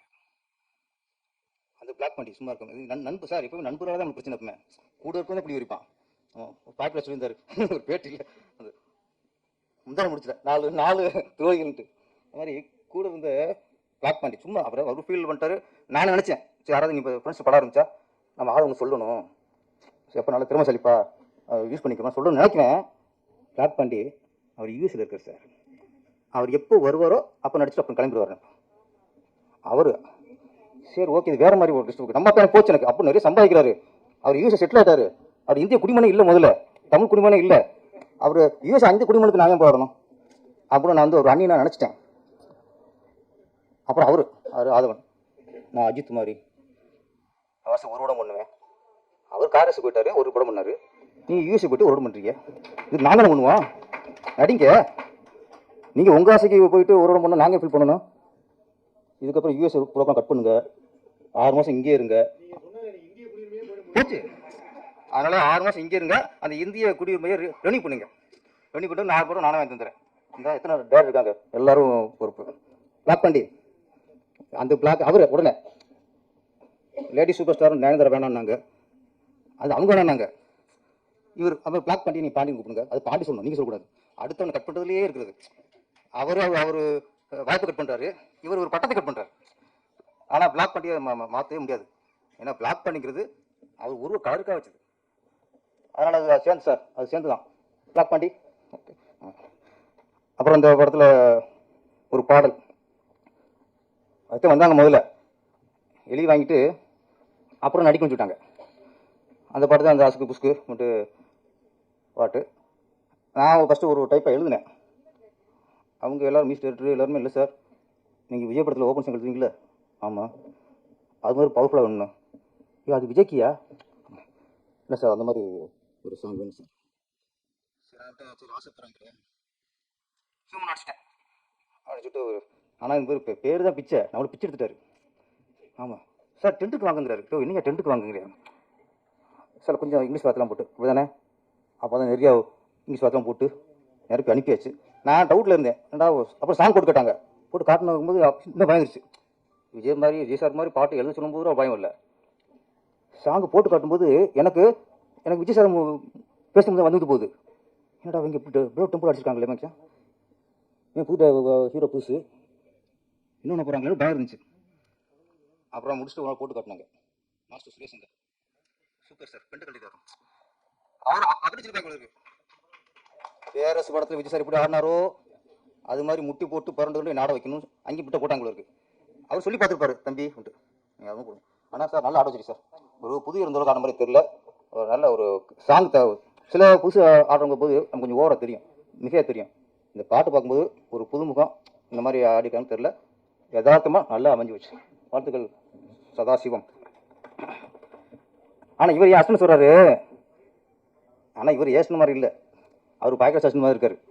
நம்ம உள்ளே டைரக்ஷன் தான் ஒதுக்கிட்டோம், ஏதோ என் படத்துக்கு ஒரு சீன் வருமே அவ்வளோதான். இவர் வந்து பாய்க்கிற அஸ்டன் நினச்சிட்டு தான் ஒரு இருந்திருக்காரு, சும்மா நம்மளை சொல்கிறது குருநாதன்ட்டு. பாய்க்கிறது தான் அவரே டைரக்டர், அவரே ஹீரோ. அது மாதிரி அவரே டைரக்டர், அவரே ஹீரோ. அப்போ நீ வந்து பாய்க்கிறதோட அஸ்டன் அவரோட அஸ்டன் தான். அவன் உனக்கு வந்து மானசிக குரு பாய்க்கிற சார் தான், இண்டஸ்ட்ரிக்கே அவர் தான், உனக்கு உங்களுக்கும் அவர் தான். சார் வந்து வாழ்த்துறதே மிகப்பெரிய பாக்கியம். அப்புறம் இந்த இஎம்ஐ சார் சீக்கிரம் முடிச்சிடும் சார். சார் படம் முடிப்பா, இதை ஆரம்பிச்சிட்டானே 2 நிமிஷம். ஏன்னா எல்லாம் பேசி விட்டு படத்துக்கு பேசி வச்சுக்கலாம், இவங்க கொண்டு அப்படியே என்ன சார் வந்து வேலையை பண்ண மாட்டேங்கிட்டு. இஎம்ஐ இஎம்ஐல நிறைய சொல்லிட்டாங்க. இது என்னென்னா, இந்த இஎம்ஐ வந்து ஆம்பளைக்கு பைக் வாங்கிடுவாங்க, காரை வாங்கிடுவாங்க, வீட்டை வாங்கி விடுவாங்க. பைக்கை வாங்கிவிட்டு ஒரு 3 மாதம் 4 மாதம் கட்டுவாங்க. அதுக்கப்புறம் 3-4 வருஷம் கட்ட மாட்டாங்க. அவங்க காலையில் டிஃபன் சாப்பிட்டு நல்லா சோத்தை கட்டிக்கிட்டு அந்த இஎம்ஐயில் அவங்க பைக்கை ஸ்டார்ட் பண்ணிட்டு கிளம்பிடுவான் ஆஃபீஸ்க்கு. எத்தனைக்கு 8 மணிக்கு கிளம்பிடுவாப்பில், கரெக்டாக 9 மணிக்கு வருவான். டிங் டிங்குமா, கதை தூக்க யார், அவர் ஒய்ஃப். இஎம்ஐ வாங்குறது கணவன். வந்து பட்ட டார்ச்சாக இருக்கணும் உங்களுக்கு, பேச தோணு இருக்கும்ல, அது மாதிரி தான் பேசுறது அப்படி இருக்கும். எங்கே உங்கள் புருஷன் எப்போ வருவார், ஃபோன் பண்ணுங்க. அப்புறம் இல்லைங்க அவர் ஃபோன் எடுக்க மாட்டார், நாங்கள் ஃபோன் எடுக்க மாட்டார், நீங்கள் ஃபோன் எடுங்க, போடுங்கம்மா ஸ்பீக்கர் ஸ்பீக்கரில் கொடுத்தோம். இதை அப்புறம் போய் சமாளித்து போயிடுவாங்க. அதுக்கப்புறம் சாயந்தரம் வரும் 4 மணி போல் வந்துட்டார் அவங்க புருஷன் போனவர் நைட்டு 12 மணி வந்தால் கூட அவங்க கவர மாட்டாங்க. ஒய்ஃபு லேட்டாக வந்தால் கூட கவர மாட்டாங்க. இவன் வந்து கவப்பார், இன்னும் வரல உங்கள் புருஷன் ஆமாட்டா. அது ஒரு சரி, மறுநாள் 2 நாள் கழிச்சு இவன் வந்து பெல் அடிப்பான். அந்த மாதிரி கதவு திறக்கிறதா வேணாமா, வந்திருக்குது யார், சொந்தக்காரன் வந்திருக்கானா, இல்லை ஒரு கடன் கட்ட கடன் கொடுக்க வந்திருக்கானா. அப்போ திறக்காம போச்சுன்னா இப்போ டென்ஷனில் வந்து யாரும் பார்க்குறோங்கிட்டு அதுக்கப்புறம் மொட்டை மரம் தான் எட்டி பார்ப்பாங்க. அதனால் பைக் வந்து நிற்கும், நிற்பானா திறக்கவே மாட்டாங்க, பயம். ஒன்றை ஒழிச்சு பார்ப்பாங்க, வெளியவே நிற்பான், கது திறக்க முடியாது, பயம். இதில் புருஷன் லோனில் வாங்கி பைக்கை வாங்கி அவன் கிளம்பி போயிட்டான், ஆஃபீஸ் நிம்மதியாக ஒர்க் பண்ணிக்கிருப்பான். இங்கே வந்து இஎம்ஐக்கு வசூல் பண்ண வராங்கல்ல, இவங்களை மாட்டிட்டு ஒரு பொம்பளை யோசிச்சு பாருங்க சார், அதை எதிர்கொள்றது யாரு, லேடிஸ்.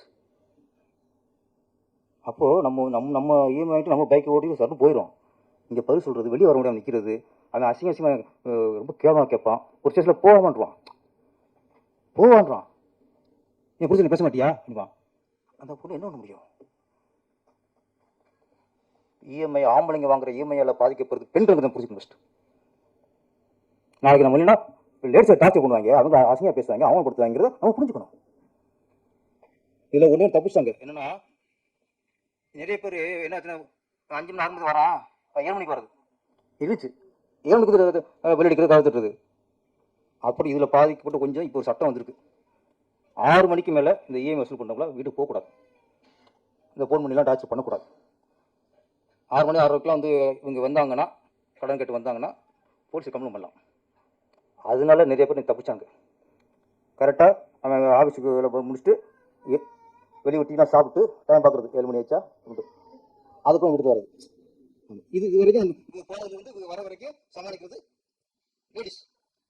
அது கொடுங்க, நீ வா 25,000 சம்பளம், நீ லோன் ஆசைப்பட்டு லோன் காரே லோனை வாங்கிவிட்டு மாதம் 20,000 லோன் கட்டுற, மிச்சம் எவ்வளோ இருக்கும் 5,000.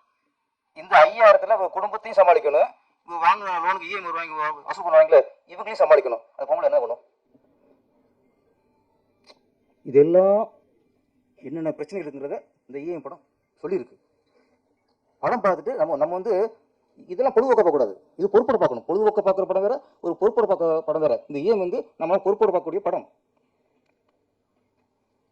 வாங்கலாம், நமக்கு மாதம் 40,000 சம்பளம் வருதா, அப்போ ஒரு 15,000 இஎம் கட்டுற மாதிரி நீங்கள் பைக்கையோ இல்லை காரோ வாங்கலாம். மிச்ச பணத்தில் அவங்க வீட்டில் அவங்க குடும்பம் நடத்துவாங்க, சமாளிப்பாங்க. இல்லையே இந்த செலவு வந்து எப்படி வந்து தெரியாது. ஸ்கூல் ஃபீஸ் நீங்களா இங்கே பார்த்தா 1 லட்சம் 1.5 லட்சம் 2 லட்சம் ஏழை வர்றான். மருத்துவம் ஐயோ சும்மா வயிற்றுலும் ஹாஸ்பிட்டல் போனால் போதும், 1 வருஷம் சம்பாதிச்ச பணத்தை அவன் பிடிக்கிறான். இப்போ மருத்துவத்தில் ஹாஸ்பிட்டலில் ஒரு பக்கம் கொள்ளை அடிக்கிறான். கல்வியில் அண்ணா உங்கள் டைம் வச்சு கிளம்புங்கண்ணே. உங்கள் டைம் வச்சுனா உங்களுக்கு இஎம்ஐ பிரச்சனை நினைக்கிறேன். நீ கிளம்புங்க, இந்த மாதிரி பண்ணக்கூடாது. ஃபஸ்ட்டு நான் அடிக்கடி பார்க்குறேன், நான் பேச பண்ணிக்கிறீங்க யாரும் தெரியல, அடிக்கடி பார்த்துட்டு இருக்கேன். உங்கள் டைம் வச்சுக்கலாம் யாரும் பிரச்சனை கொஞ்சம் இல்லை இது நான் ரெகுலர் பார்த்துருக்கேன், அது கோவம் வருது. நான் இன்னொரு பேசுவேன் சார், டைலர் சார் மன்னிச்சுங்க சார், நான் அருமையாக பேசுவேன். இது நீங்கள் உள்ள டைலர் அதோட முக்கிய வேலை தான் கிளம்புறீங்க. இது எதுக்கு வந்திருக்கீங்க முடிச்சா பார்க்கல, நான் உங்களை வற்புறுத்தல ஃபஸ்ட்டு. ஏன்னா ஒரு விஷயத்த ஒரு மாதம் பேசிக்கிட்டு போது இதை ஜோக்காக பேசிக்கிடுவாங்க. அப்போது 40,000 50,000 சம்பாதிக்கும் போது ஹாஸ்பிட்டல் கொள்ளடிக்கிறான், ஒரு பக்கம் ஸ்கூலில் கொள்ளடிக்கிறாங்க. எப்படி வாழ்றது? இதில் இஎம்ஐ கட்டிட்டு இதுலேயும் வாழ்க்கை இழந்துக்கூடாது. இந்த என்னன்னா ரோட்டில் வாழ மாட்டோம், வாழ்றதுக்கு போராடிக்கிட்டே வாழ்ந்து செத்துருவோம். சம்பாதிக்கிற வாழ்றதுக்கு போராடுறதுக்கா வாழ்றதுக்கு. அப்போ சம்பாதிச்சு வாழணும்னா சந்தோஷமான நிம்மதியாக வாழணும்னா நம்ம இஎம்ஐலேருந்து கொஞ்சம் தப்பிக்கணும். அந்த விஷயத்தை தான் இன்னைக்கு உள்ள காலகட்டத்துக்கு இன்றைக்கி என்ன பிரச்சனை, இன்றைக்கி என்ன ரெண்டு போதை. ஒன்று டாஸ்மாகில் சரக்கு அடிச்சுட்டு அந்த போதை, இன்னொன்று இஎம்ஐயில் பணம் வாங்கிட்டு சந்தோஷம் பண்ணுற இந்த போதை. இந்த 2 போதையுமே ஒழியணும். நன்றி, வணக்கம்.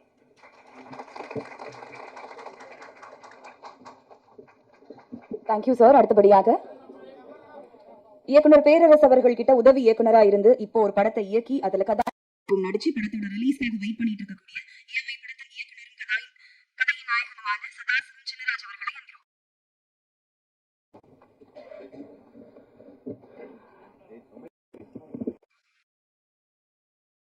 ஆக எங்களை வாழ்த்த வந்து திரைக்கதை திலகம் இயக்குனர் கே சார் அவர்களுக்கும்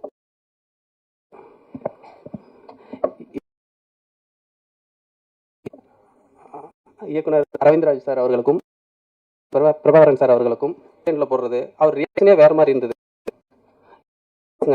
ஏன் ஏன் அட்டன் பண்ணல அப்படின்னு கேட்டால் இல்லை சார் வேணாம் சார் அப்படின்னு கேட்டால் அவன் லோன் கார் லோன் அவனுக்கு கால் பண்ணிட்டே இருக்கல, நீங்கள் அட்டன் பண்ண மாட்டேறீங்க அப்படின்னு கேட்டேன். சரி நான் இது எதாச்சியாக நடந்தது. அவங்க அண்ணன் தம்பி 2 பேர் பிரச்சனை 2 பேருக்கும் ஃபங்க்ஷனுக்கு போகிறாங்களாம் கல்யாணத்துக்கு. அவங்க அண்ணன் காரில் போகிறாரு ஃபேமிலியோட. அப்போது தம்பி அப்போ இறங்கும்போது கௌரவமாக இருக்கும் இல்லைங்களா, காரில் போகும்போது கண்டிப்பாக கார் எடுத்தாகணும், இல்லைன்னா நான் அவங்க கூட இங்கே வரமாட்டேன் அப்படின்னு. கார் எடுத்து ஒரு கொஞ்ச நாள் கரெக்டாக இஎம்ஐ போயிட்டுருக்கு. இவரும் முடிஞ்சு கட்டிகிட்டு இருக்காரு. உள்ளதான் நம்ம கட்டி ஆகணும், அதுக்கு மேலே போனால் கஷ்டம், சமாளிக்க முடியாது. சமாளித்து பார்த்துருக்காரு, அதுக்கப்புறம் முடியல. அதுக்கப்புறம் 3 மாதம் கழிச்சு தான் இந்த கால் டார்ச்சர் ஆரம்பிச்சிருக்கு. அது இந்த மாதிரி கார் எடுத்துட்டேன் சார், என்னால் இப்போ இஎம்ஐ கட்ட முடியல, அவங்க டார்ச்சரும் என்னால் தாங்க முடியல, அதனால தான் ஃபோன் எடுக்கிறதுக்கே எனக்கு பயமாக இருக்குது அப்படின்னாரு. இதுக்கு போயிட்டாலே அது சும்மா விடுறதில்ல. 1 வருஷம் 2 வருஷம் கழிச்சு மறுபடியும் அனுப்புவாங்க. இவ்வளோ ரேட்டுக்கு போயிடுச்சு, இவ்வளோ அமௌண்ட் சொல்லி இது நடக்கிறது. இது அதுக்கப்புறம் நான் இது கான்செப்ட் நான் திங்க் பண்ணதுக்காக வந்து இஎம்ஐயில் கண்டிப்பாக 90%. அப்போ இந்த கான்செப்ட் அப்படின்னா கண்டிப்பாக நம்ம வந்து ஜெயிக்கலாம், வெளியில் தெரியலாம் அப்படின்னு சொல்லி திங்க் பண்ணி தான் சரி இஎம்ஐ அப்படின்னு சொல்லிட்டு சொன்னேன். முடிஞ்ச வரையும் எனக்கு படம் ஸ்டார்ட் பண்ணுறதுலேருந்து இப்போது இந்த நாள் வரையும் சாரால் முடிஞ்சு ரொம்ப தேங்க்ஸ் சார். நான் கேட்பேன் சார் பண்ணலாமா சார் பண்ணலாமா சார் அப்படின்னு. அவர் ஒவ்வொன்றும் அவர் நேற்று நைட்டு கூட ஒரு 9 மணி சொன்னார். அந்த மாதிரி ஒன்றும் எனக்கு நிறைய ஹெல்ப் பண்ணுற அந்த மாதிரி பண்ணுவாங்களான்னு தெரியல. ரொம்ப நன்றி. என்னுடைய ஒரு முறை பேசிக்குவோம்.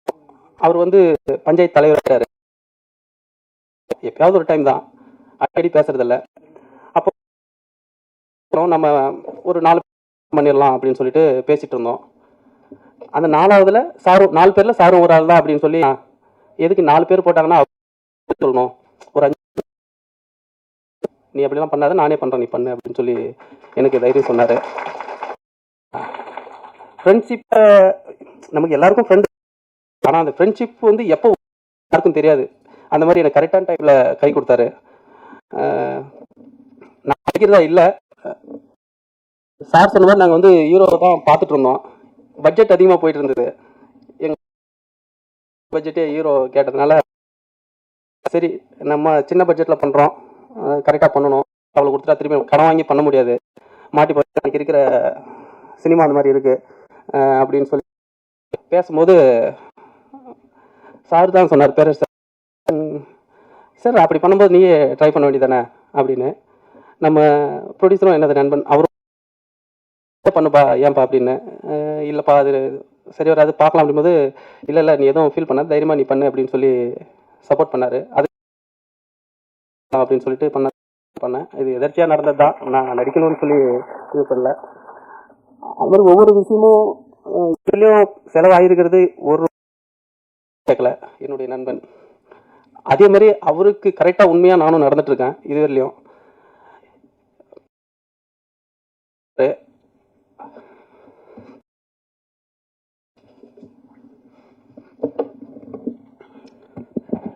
கண்டிப்பா இது ஒரு சக்சஸ் அவர் கொடுத்துடணும்.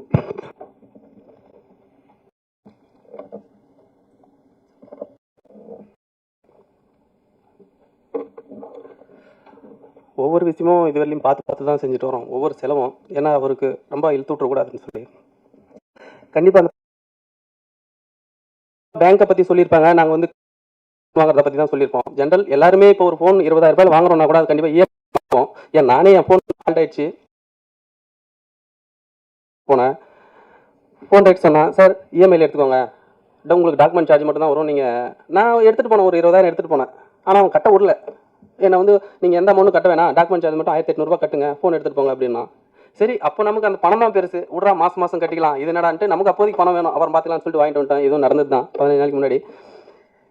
இந்த மாதிரி கண்டிப்பாக பெரும்பாலும் அனுபவிச்சிருப்பாங்க. அதே மாதிரி ஒரு டியூ கட்டலனாலையும் அவங்க கால் பண்ணி இன்றைக்கி டியூ டேட்டு, இல்லைனா இன்றைக்கி கட்டி ஆகணும், இந்த மாதம் கட்டலாம், வீட்டான அனுபவிக்காதவங்க யாரும் இருக்க மாட்டாங்க. கண்டிப்பாக ஒரு நாள் ஒரு ஃபோன் காலாவது கண்டிப்பாக வந்திருக்கும். ஒரு அந்த மாதிரி தான் நாங்கள் கரெக்டாக அதை பேஸ் பண்ணி தான் பண்ணியிருக்கோம். கண்டிப்பாக அது எல்லாருக்கும் பிடிக்கும். நாங்கள் இஎம்ஐ எடுங்க எடுக்காதீங்கன்றதெல்லாம் நாங்கள் சொல்ல வரல, எடுத்துகிட்டு அவன் எப்படி அதை அனுபவிக்கிறான்றதான் சொல்ல வரோம். அதே மாதிரி நம்ம இப்போது இன்னுயிர் காப்போம்னு ஒரு திட்டம் இருக்குது. அதில் வந்து என்ஹெச்சில் ஆக்சிடென்ட் ஆனால் 48 மணி நேரம் ட்ரீட்மெண்ட்டுக்கு 1 லட்சம் வரையிலும் கிளைம் பண்ணிக்கலாம். அது நம்ம தமிழ்நாடு கவர்மெண்ட்டோடைய அறிவிச்சிருக்கு. பெரும்பாலும் யாருக்கும் தெரியாது அந்த ஸ்கீமு. சரி ஓகே, எதனா ஒரு மெசேஜ் சொல்லணும், நம்ம இதை பேஸ் பண்ணி இதை கனெக்டிங்காக ஏதாவது ஒன்று சொல்லணும் அப்படின்னு சொல்லிட்டு நாங்கள் அதை சொல்லியிருக்கோம். கண்டிப்பாக இதை ஆடியன்ஸ் பார்த்தாங்கன்னா இந்த படத்து மூலிமா ஒரு 100 பேரோ 200 பேரோ அதில் வந்து பயனடைஞ்சால் எங்களுக்கு உண்மையாக ஒரு சந்தோஷம் தான். இது ஆல்ரெடி ப்ரொடியூசரும் சொன்னார், நான் அவர்கிட்ட ஸ்கிரிப்ட் சொல்லும் போது சொன்னார், பண்ணலாம்ப்பா, இதனால மக்களுக்கு ஒன்று போய் சேருதுன்னா கண்டிப்பாக பண்ணலாம் அப்படின்னு சொல்லி சொன்னார். கண்டிப்பாக அது ஒரு மெசேஜாக இருக்கும். எல்லாரும் பார்க்குற மாதிரி தான் கண்டிப்பாக படம் இருக்குது.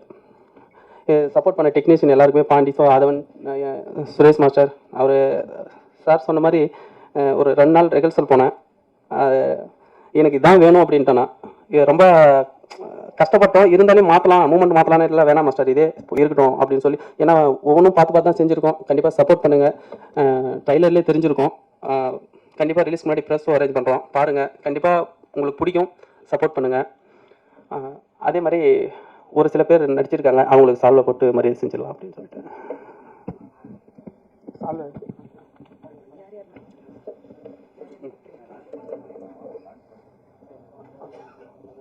ஒரே 5 பேர்.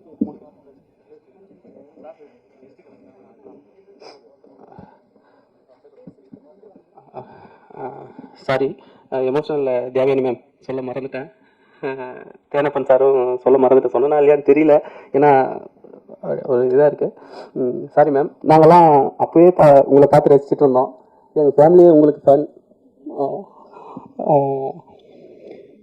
Thank you ma'am. சரவணன், நந்தன் கிரி அப்படியா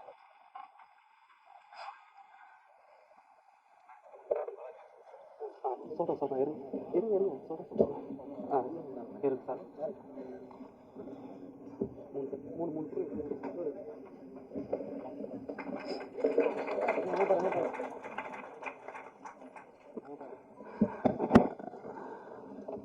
படத்துக்கு கரெக்டாக நாங்கள் பட்ஜெட் கொடுத்த மாதிரி எங்களுக்கு பிளான் பண்ணி எல்லாம் முடிச்சு கொடுத்த ப்ரொடக்ஷன் மேனேஜர் பாலாஜி அவர்களுக்கு மாதிரி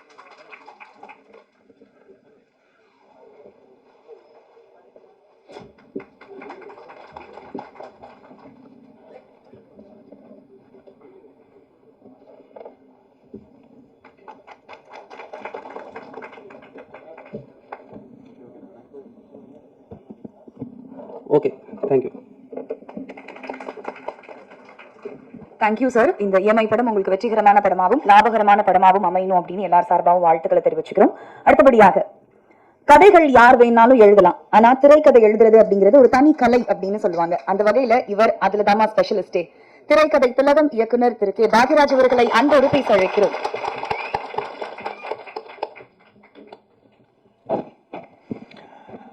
எல்லாரோட மைண்ட் வாய்ஸும் எனக்கு தெளிவாக புரியுது. அதனால் ரத்தனை சுருக்கமாக முடிச்சுக்கிறதுக்கு ட்ரை பண்ணுறேன். அனைத்து பத்திரிகையாளர் நண்பர்கள், ஊடக நண்பர்கள், கீழே இருக்கிறவங்க, மேலே இருக்கிறவங்க எல்லாத்துக்கும் என்னுடைய பணிவான வணக்கம். இந்த இஎம்ஐ டைட்டில் சில நேரங்களில் டைட்டில் வச்சோம்னா முதல்ல புரியாது என்னென்னு. படம் பார்த்ததுக்கப்புறம் தான் ஓ இதுக்கு தான் இந்த டைட்டில் அப்படின்னு சொல்லி சின் பண்ணி புரிஞ்சுக்க முடியும். சில நேரங்கள் படம் பார்த்ததுக்கப்புறம் சில டைட்டில் புரியாது, எதுக்கு இந்த டைட்டிலுக்கு இந்த படத்துக்கு என்னையா சம்பந்தம் அப்படிங்கிற மாதிரி இருக்கும் சில டைட்டில்கள்.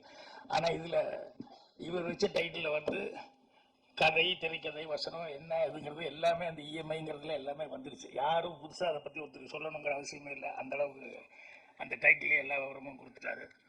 ஸோ இந்த ப்ரொடியூசர் நான் ரொம்ப நாளைக்கு அப்புறம் இந்த மல்லையன் அப்படிங்கிறத பேர் கேள்விப்படுறேன். என்னென்னா 50 வருஷத்துக்கு முன்னால் எங்கள் ஊரில் கோதாப்பட்டி வச்சுருந்தார் ஒரு மாஸ்டர், மலையன் மாஸ்டர்னு சொல்லி. அவர்கிட்ட வந்து பழகிறதுக்காக போன எங்கள் வீட்டில் தடி எடுத்துகிட்டு வந்துட்டாங்க. இதெல்லாம் நீ செய்கிற வேலையாடா அப்படிங்கிற மாதிரி சொல்லி. ஸோ அந்த பேர் இன்றைக்கி வந்து அவருக்கு வந்து முதல்ல நன்றி தெரிவிச்சுக்கணும். என்ன அப்படின்னா ஒரு டைரக்ட் பண்ணுற வழியே ஹீரோவாக நடிக்கிறதுக்கு முதல்ல அக்செப்ட் பண்ணி அவருக்கு அந்த வாய்ப்பு கொடுத்ததுக்கு அவருக்கு, ஏன்னா அவர் அந்த நன்றியை வந்து எப்படி தெரிவிக்கணும்னு தெரியல, அவர் கண்ணு கலங்கிருச்சு. ஸோ அந்தளவுக்கு அவருக்கு நன்றி. அதே மாதிரி ஒருத்தர் அழகாக சொன்னாங்க, அரவிந்த் ராஜ் தான் சொன்னான்னு நினைக்கிறேன், இஎம்ஐ யாருக்கும் வைக்கல நினைக்கிறேன் ப்ரொடியூசர். அந்த அளவுக்கு டெக்னீஷியனுக்கு எல்லாத்தையும் வந்து அரவணைப்போட எல்லாத்தையும் செட்டில் பண்ணி இது பண்ணியிருக்காரு. அதுக்காகவும் இவர் இவ்வளோ சிரமப்பட்டதை டிஸ்ட்ரிபியூட் பண்ணுறவரும் இங்கே வந்திருக்காரு இல்லை, அவருக்கும் என்னுடைய மனமார்ந்த நன்றி தெரிவிச்சுக்கிறேன். இந்த பொண்ணை பற்றி தெரிஞ்சுக்கன்னா ஆத்தங்கரைக்கு போயிடலன்னா கிணத்து மேட்டை குளத்து மேட்டை போய் பாரு, பொண்ணை பற்றி தெரியும் அப்படிம்பாங்க. அந்த மாதிரி வந்து சினிமாவில் வந்து யாராவது புதுசாக டைரக்ட் பண்ண வர்றாங்க அப்படின்னு சொன்னோம்னா அவங்க எங்கடா வேலை பார்த்தாங்க அப்படிங்கிற மாதிரி சொல்லி அவங்கள வச்சு தான் இவங்க எப்படி என்னங்கிறதுலாம் தெரிஞ்சுக்க முடியும்னு சொல்லுவாங்க.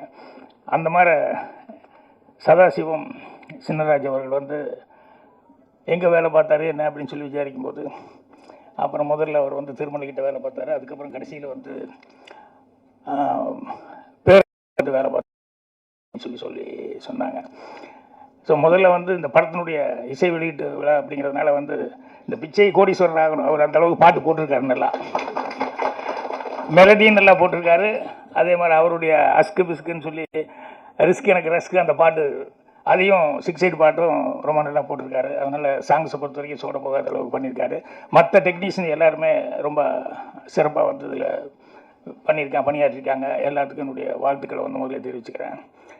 பேரரசு அவர்கள் வந்து நிறையா விஷயங்கள் என்னை பற்றி என் படங்களை பார்த்து அதெல்லாம் பார்த்து பண்ணுவேன் அப்படின்னு சொல்லி அப்பப்போ மனைவி இவங்கெல்லாம் வந்து சொல்லுவாங்க. ஸோ அவர் வந்து படங்களில் வந்து அவர் எங்கடா வேலை பார்த்தாரு அப்படின்னு சொல்லி பார்த்தோம்னா அவர் பார்த்ததுக்கும் அவர் பண்ண படங்களுக்கும் பார்த்தோம்னா அது ரொம்ப வித்தியாசமாக தான் இருக்கும். ஏன்னா ராமநாராயண் சார் ஒர்க் பண்ணியிருக்காரு.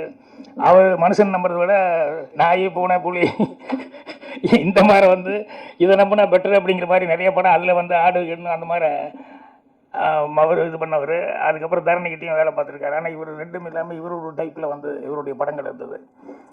அது வந்து அவருடைய படங்களில் வந்து பெரும்பாலும் அந்த தங்கச்சி சென்டிமெண்ட்டு மிஸ் ஆகாமல் இருந்திருக்கும், அம்மா சென்டிமெண்ட்டு, அண்ணன் தம்பிங்கிறது, அதுக்கப்புறம் தப்பு பண்ணுறவன் வந்து தண்டனைக்கு உள்ளாகணும், தப்பு பண்ணுறவன் திருந்தணும் அப்படிங்கிற மாதிரி எல்லாமே ஒரு நெகட்டிவ் இல்லாமல் பாசிட்டிவான படங்களாக தான் அவர் எல்லாமே பண்ணியிருக்காரு. அதே மாதிரி அவருடைய டைலாக்ஸோட அது எனக்கு சொன்னாங்க, இந்த மாதிரி இந்த திருப்பாச்சி டைட்டிலே எப்படி வந்தது அப்படிங்கிறது, சொல்லி அடித்தா கில்லி சொல்லாமல் அடித்த திருப்பாச்சி அப்படிங்கிறத விஜய் வந்து இது நீங்களே பேசுங்க நல்லா இருக்கும் பேரரசு அப்படிங்கிற மாதிரி சொல்லி அவர் அந்த இது பண்ணார் அப்படிமா. அதே மாதிரி பாடல்கள் எல்லாம் அவர் அங்கங்கே வந்துக்கிட்டு இருப்பார். தேவர் குளிசிலாம் எம்ஜிஆர் படமாக இருக்கும், பாட்டாக இருக்கும். யார் சரோஜி தேவி எம்ஜிஆர் பாட்டு இருப்பாங்க. திடீர்னு தேவர் அப்படி ஒரு வக்கீல் போகிற அப்படி நீக்கிட்டு இப்படி வருவார். ஒவ்வொரு படத்துலையும் அந்த பாட்டை பாடல அப்படி டப்புன்னு எங்காவது ஒரு மரம் விழுந்து அப்படி எட்டி பார்ப்பார். தேவர்கிட்ட கேட்பாங்க, என்னென்ன அவர் டூயிட் பாயிட்டுக்கா நீங்கள் நடுவில் வந்து இதில் வந்து இப்படி டப்புன்னு டயன்னு கையில் கத்தியோடு வந்து நிற்கிறீங்க, அவன் தம்மடிக்கு எந்திரிச்சு போயிடுவான், வேறு எதுக்காக எந்திரிச்சு போவானுங்க, நான் அப்படி ஒரு என்ட்ரி கொடுத்து கத்தியோடு நின்னா பாட்டு முடியக்குள்ளே ஏதாவது பண்ணாலும் பண்ணிடுவாருன்னு சொல்லி அவனை வெளியே போக மாட்டேன்டா அப்படின்னு. அந்த மாதிரி அவர் சில டெக்னிக்கில் அவர் அப்படி அந்த மாதிரி இவரும் படத்தில் அங்கங்கே முக்கியமான இடத்துல வந்துட்டு இருந்தார். அதுக்கப்புறம் அவரே ஹீரோவாகவும் நடித்தார். அப்புறம் பாட்டு எழுதினார், ஆத்தாடி அந்த பாட்டு தானே, ஆத்தாடி அம்மாடி ஆத்தாடின்னு, அது மிகப்பெரிய ஹிட் ஆச்சு. ஸோ இப்படி தொடர்ந்து வந்து அவர் வந்து பல ஹிட்டுகளை கொடுத்தாரு. அவர்கிட்ட இருந்து வந்தவர் இவர் வந்து அவர் எப்படி கொஞ்சம் டிஃப்ரெண்ட்டோ அந்த மாதிரி வந்து சதாசிவம் வந்து கண்டிப்பாக டிஃப்ரெண்ட்டாக தான் இருக்கார். என்ன காரணம் அப்படின்னு சொன்னோம்னா, இந்த ஹீரோக்களை எல்லாம் நம்பாமல் அவர் வந்து ரொம்ப நேச்சுரலாக இன்னைக்கு லைஃப்பில் என்ன இருக்குதோ அதை கதைக்களமாக எடுத்துக்கலான்னு சொல்லிட்டு அந்த இஎம்ஐ அப்படிங்கிறத செலக்ட் பண்ணது இருக்காரு. அதுலேயே அவருடைய யதார்த்தம் என்னங்கிறது எனக்கு ரொம்ப பிடிச்சிருக்கு. என்னென்னா, நான் கூட முதல்ல சினிமாவுக்கு வந்த புதுசில் வரும்போது கதை ஒன்று திங்க் பண்ணி நல்லதாக கதையை திங்க் பண்ணுவோன்னு சொல்லிட்டு ஒரு ட்ரையாங்கிள் ஃபார்முலா நிறைய சக்ஸஸ் ஆயிருக்குன்னு சொல்லிட்டு நான் ஒரு ட்ரையாங்கிள் ஃபார்முலா ஒரு கதை ஒன்று பண்ணி, நீ சிரித்தால் நான் சிரிப்பேன் அப்படின்னு சொல்லி டைட்டில்லாம் வச்சு அதை போய் எங்கேயாவது சொல்லணும் அப்படின்லாம் நினச்சிக்கிட்டு இருந்தேன். அப்புறம் அசிஸ்டன்ட் டைரக்டராக வேலை பார்த்ததுக்கப்புறம் தான் தெரிஞ்சது அது ரொம்ப குப்பை கதை அப்படிங்கிற மாதிரி.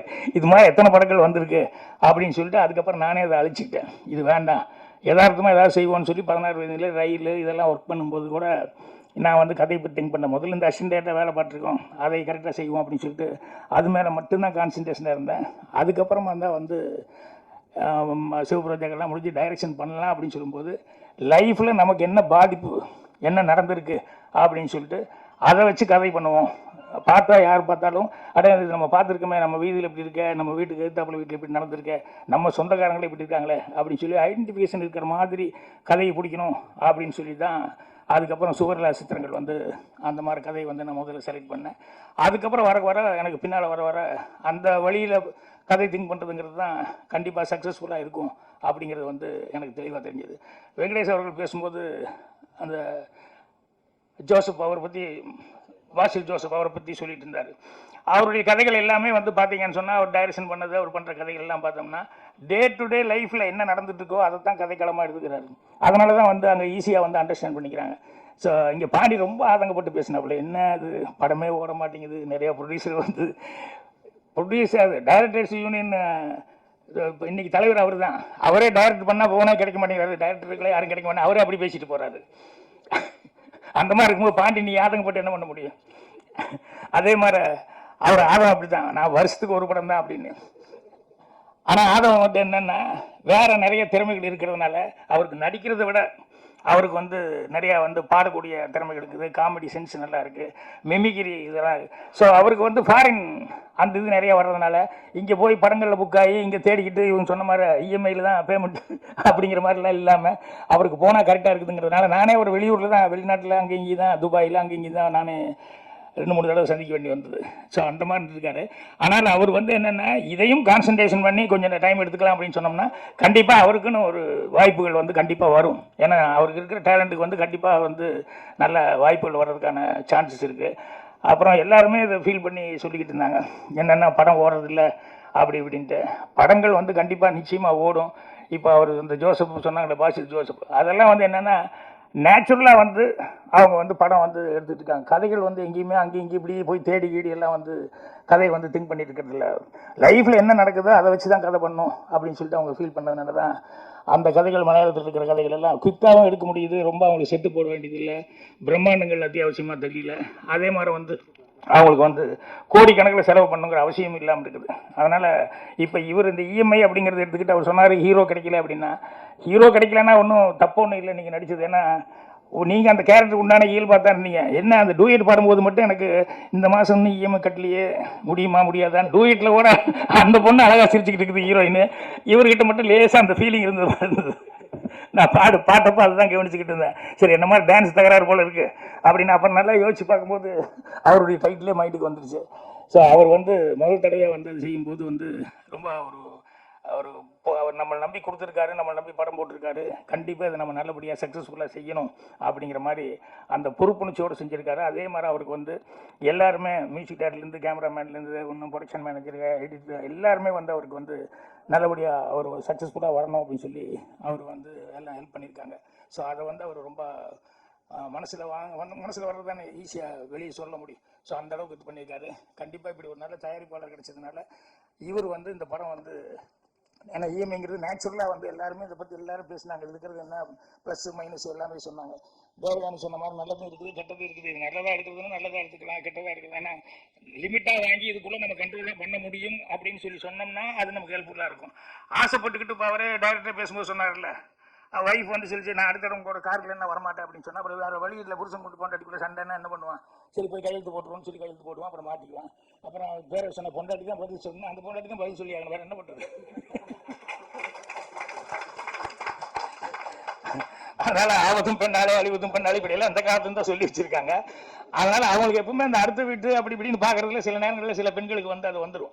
அதுல இந்த ஆம்பளைக்கு தான் மாட்டிக்குவாங்க, நீ ஏன் இருக்கிறிய அப்படின்னு சொல்லிட்டு. ஏன்னா அதுக்கு ஒரு பழமொழியே சொல்லி வச்சிருக்காங்க, எந்த கணவனுமே வைஃபுக்கு ஹீரோ ஆகவே முடியாது, ரொம்ப கஷ்டம் அப்படின்னு சொல்லிட்டு. என்னன்னா ஏதாவது ஒரு குறை இருந்துகிட்டே இருக்கும். ஈவன் நானும் அனுபவிச்சுட்டு தான் இருக்கிறேன். பாக்கியராஜன் வெளியே பேர் எடுத்தா கூட வீட்டில் நடக்கிறது எனக்கு தானே தெரியும், நீங்களும் அப்படிங்கிற மாதிரி பல நேரங்களில் போட்டி மாக்கிட்ட வாங்கி கட்டிட்டு தான் இருக்கேன் நான். அதனால இவர் எடுத்தது கண்டிப்பாக அந்த இஎம்ஐ அப்படிங்கிறது இன்னைக்கு இருக்கிற பிரச்சனை இருக்கிறதுனால அந்த காமெடி சென்ஸோட நீங்கள் சொல்லியிருக்கீங்களா தெரியல. ஏன்னா சீரியஸான மேட்டர்களாக தான் அங்கங்கே வந்தது. ஆனால் காமெடி சென்ஸோடையும் அது இருந்தால் பாண்டியெல்லாம் இருக்குது, அதெல்லாம் கரெக்டாக யூஸ் பண்ணி இது பண்ணி தான் அவர் தான் நான் காமெடி சென்ஸுக்கு அவரையும் யூஸ் பண்ணுவீங்கன்னு நினச்சேன். அவர் என்ன திடீர்னு சீரியஸ் ஆகிட்டார். முதல்ல காமெடியாக இருந்தார், அப்போ நடுவில் ஏன்னா இந்த மாதம் நீ சரியாக கட்டலேன்னு டக்குன்னு வில்லன் ஆகிட்டார். ஸோ பிரச்சனை கரெக்டான பிரச்சனை. அதனால் அந்த அது கரெக்டாக சொல்லியிருந்தா ஜனங்களுக்கு ரொம்ப க்ளோஸாக ரொம்ப நியராக இருக்கக்கூடியது. ஜனங்க கண்டிப்பாக பார்த்துட்டு லைக் பண்ணுவாங்க. இப்போ நான் தேவயானி பற்றி நான் சொல்லலை. என்னென்னா நாளைக்கு காலையில் அந்த படம் பார்க்குறேன், அந்த கைக்குட்டை ராணி. நான் சொன்ன முதல்ல டப்பிங் இருக்குது கொஞ்சம் கஷ்டம் அப்படின்னு. ஆனால் நான் டப்பிங்காரங்கிட்ட சொல்லிட்டேன், இல்லைப்பா ஒரு லேடி அந்த பொண்ணு முதல் தடவையாக பேரரசு ரொம்ப சிறப்பாக சொல்லிட்டார். எல்லார் மனசில் இருக்கிறது தான் அந்த ஹோம்லியான ஒரு ஹீரோயினாக எல்லார் மனசுலையும் பதிஞ்சவங்க. ஸோ அவங்க டைரக்ட் பண்ணுறாங்க அப்படின்னு சொல்லும்போது அவசியம் அந்த படம் பார்க்கணும் அப்படின்னு சொல்லிட்டு நான் இது பண்ணேன். ஸோ அந்த படம் பார்த்துட்டு தான் தேவயானி பற்றி நான் சொல்லணும். ஸோ இப்போதைக்கு மீண்டும் ஒரு முறை நான் மல்லையன் அவர்களுக்கு என்னுடைய நன்றி தெரிவிச்சுக்கிறேன்.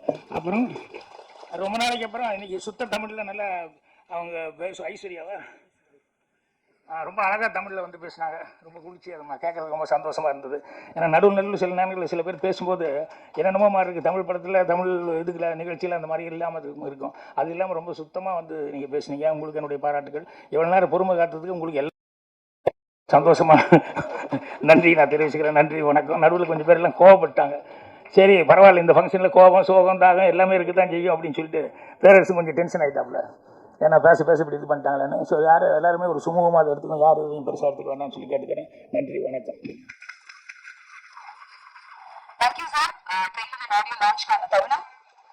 திரைக்கதை திலகம் இயக்குனர் திரு கே பாக்யராஜ் அவர்கள் இஎம்ஐ படத்தின் ட்ரெய்லர் மற்றும் ஆடியோவை வெளியிட மேடையில் இருக்கும் மற்ற சிறப்பு விருந்தினர்களும் படக்குழுவினரும் இணைந்து பெற்றுக் கொள்வார்கள். பின்னாடி வீடியோ கவர் பண்ணிட்டு இருக்காங்க. ஃப்ரண்ட்ல இருக்கவங்க கொஞ்சம் உட்கார்ந்தீங்கன்னா உங்களுக்கு வசதியா இருக்கும் ப்ளீஸ்.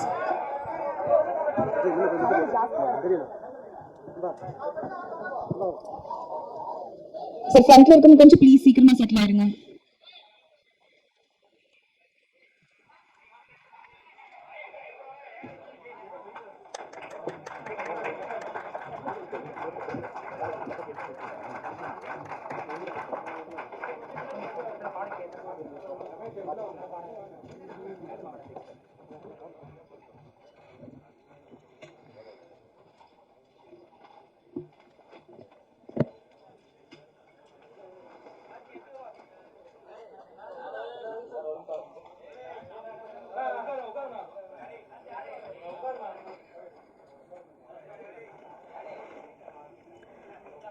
விழாவை சிறப்பித்த சிறப்பு விருந்தினர்களுக்கு மீண்டும் ஒரு முறை நன்றியை தெரிவிச்சுக்கிறோம். பிரசன்ட் மீடியா உங்க எல்லாருக்கும் ஸ்பெஷல் தேங்க்ஸ். நீங்க நல்ல நல்ல படங்களை மக்கள் கிட்ட கொண்டு போய் சேர்க்க தவறுறதில்லை.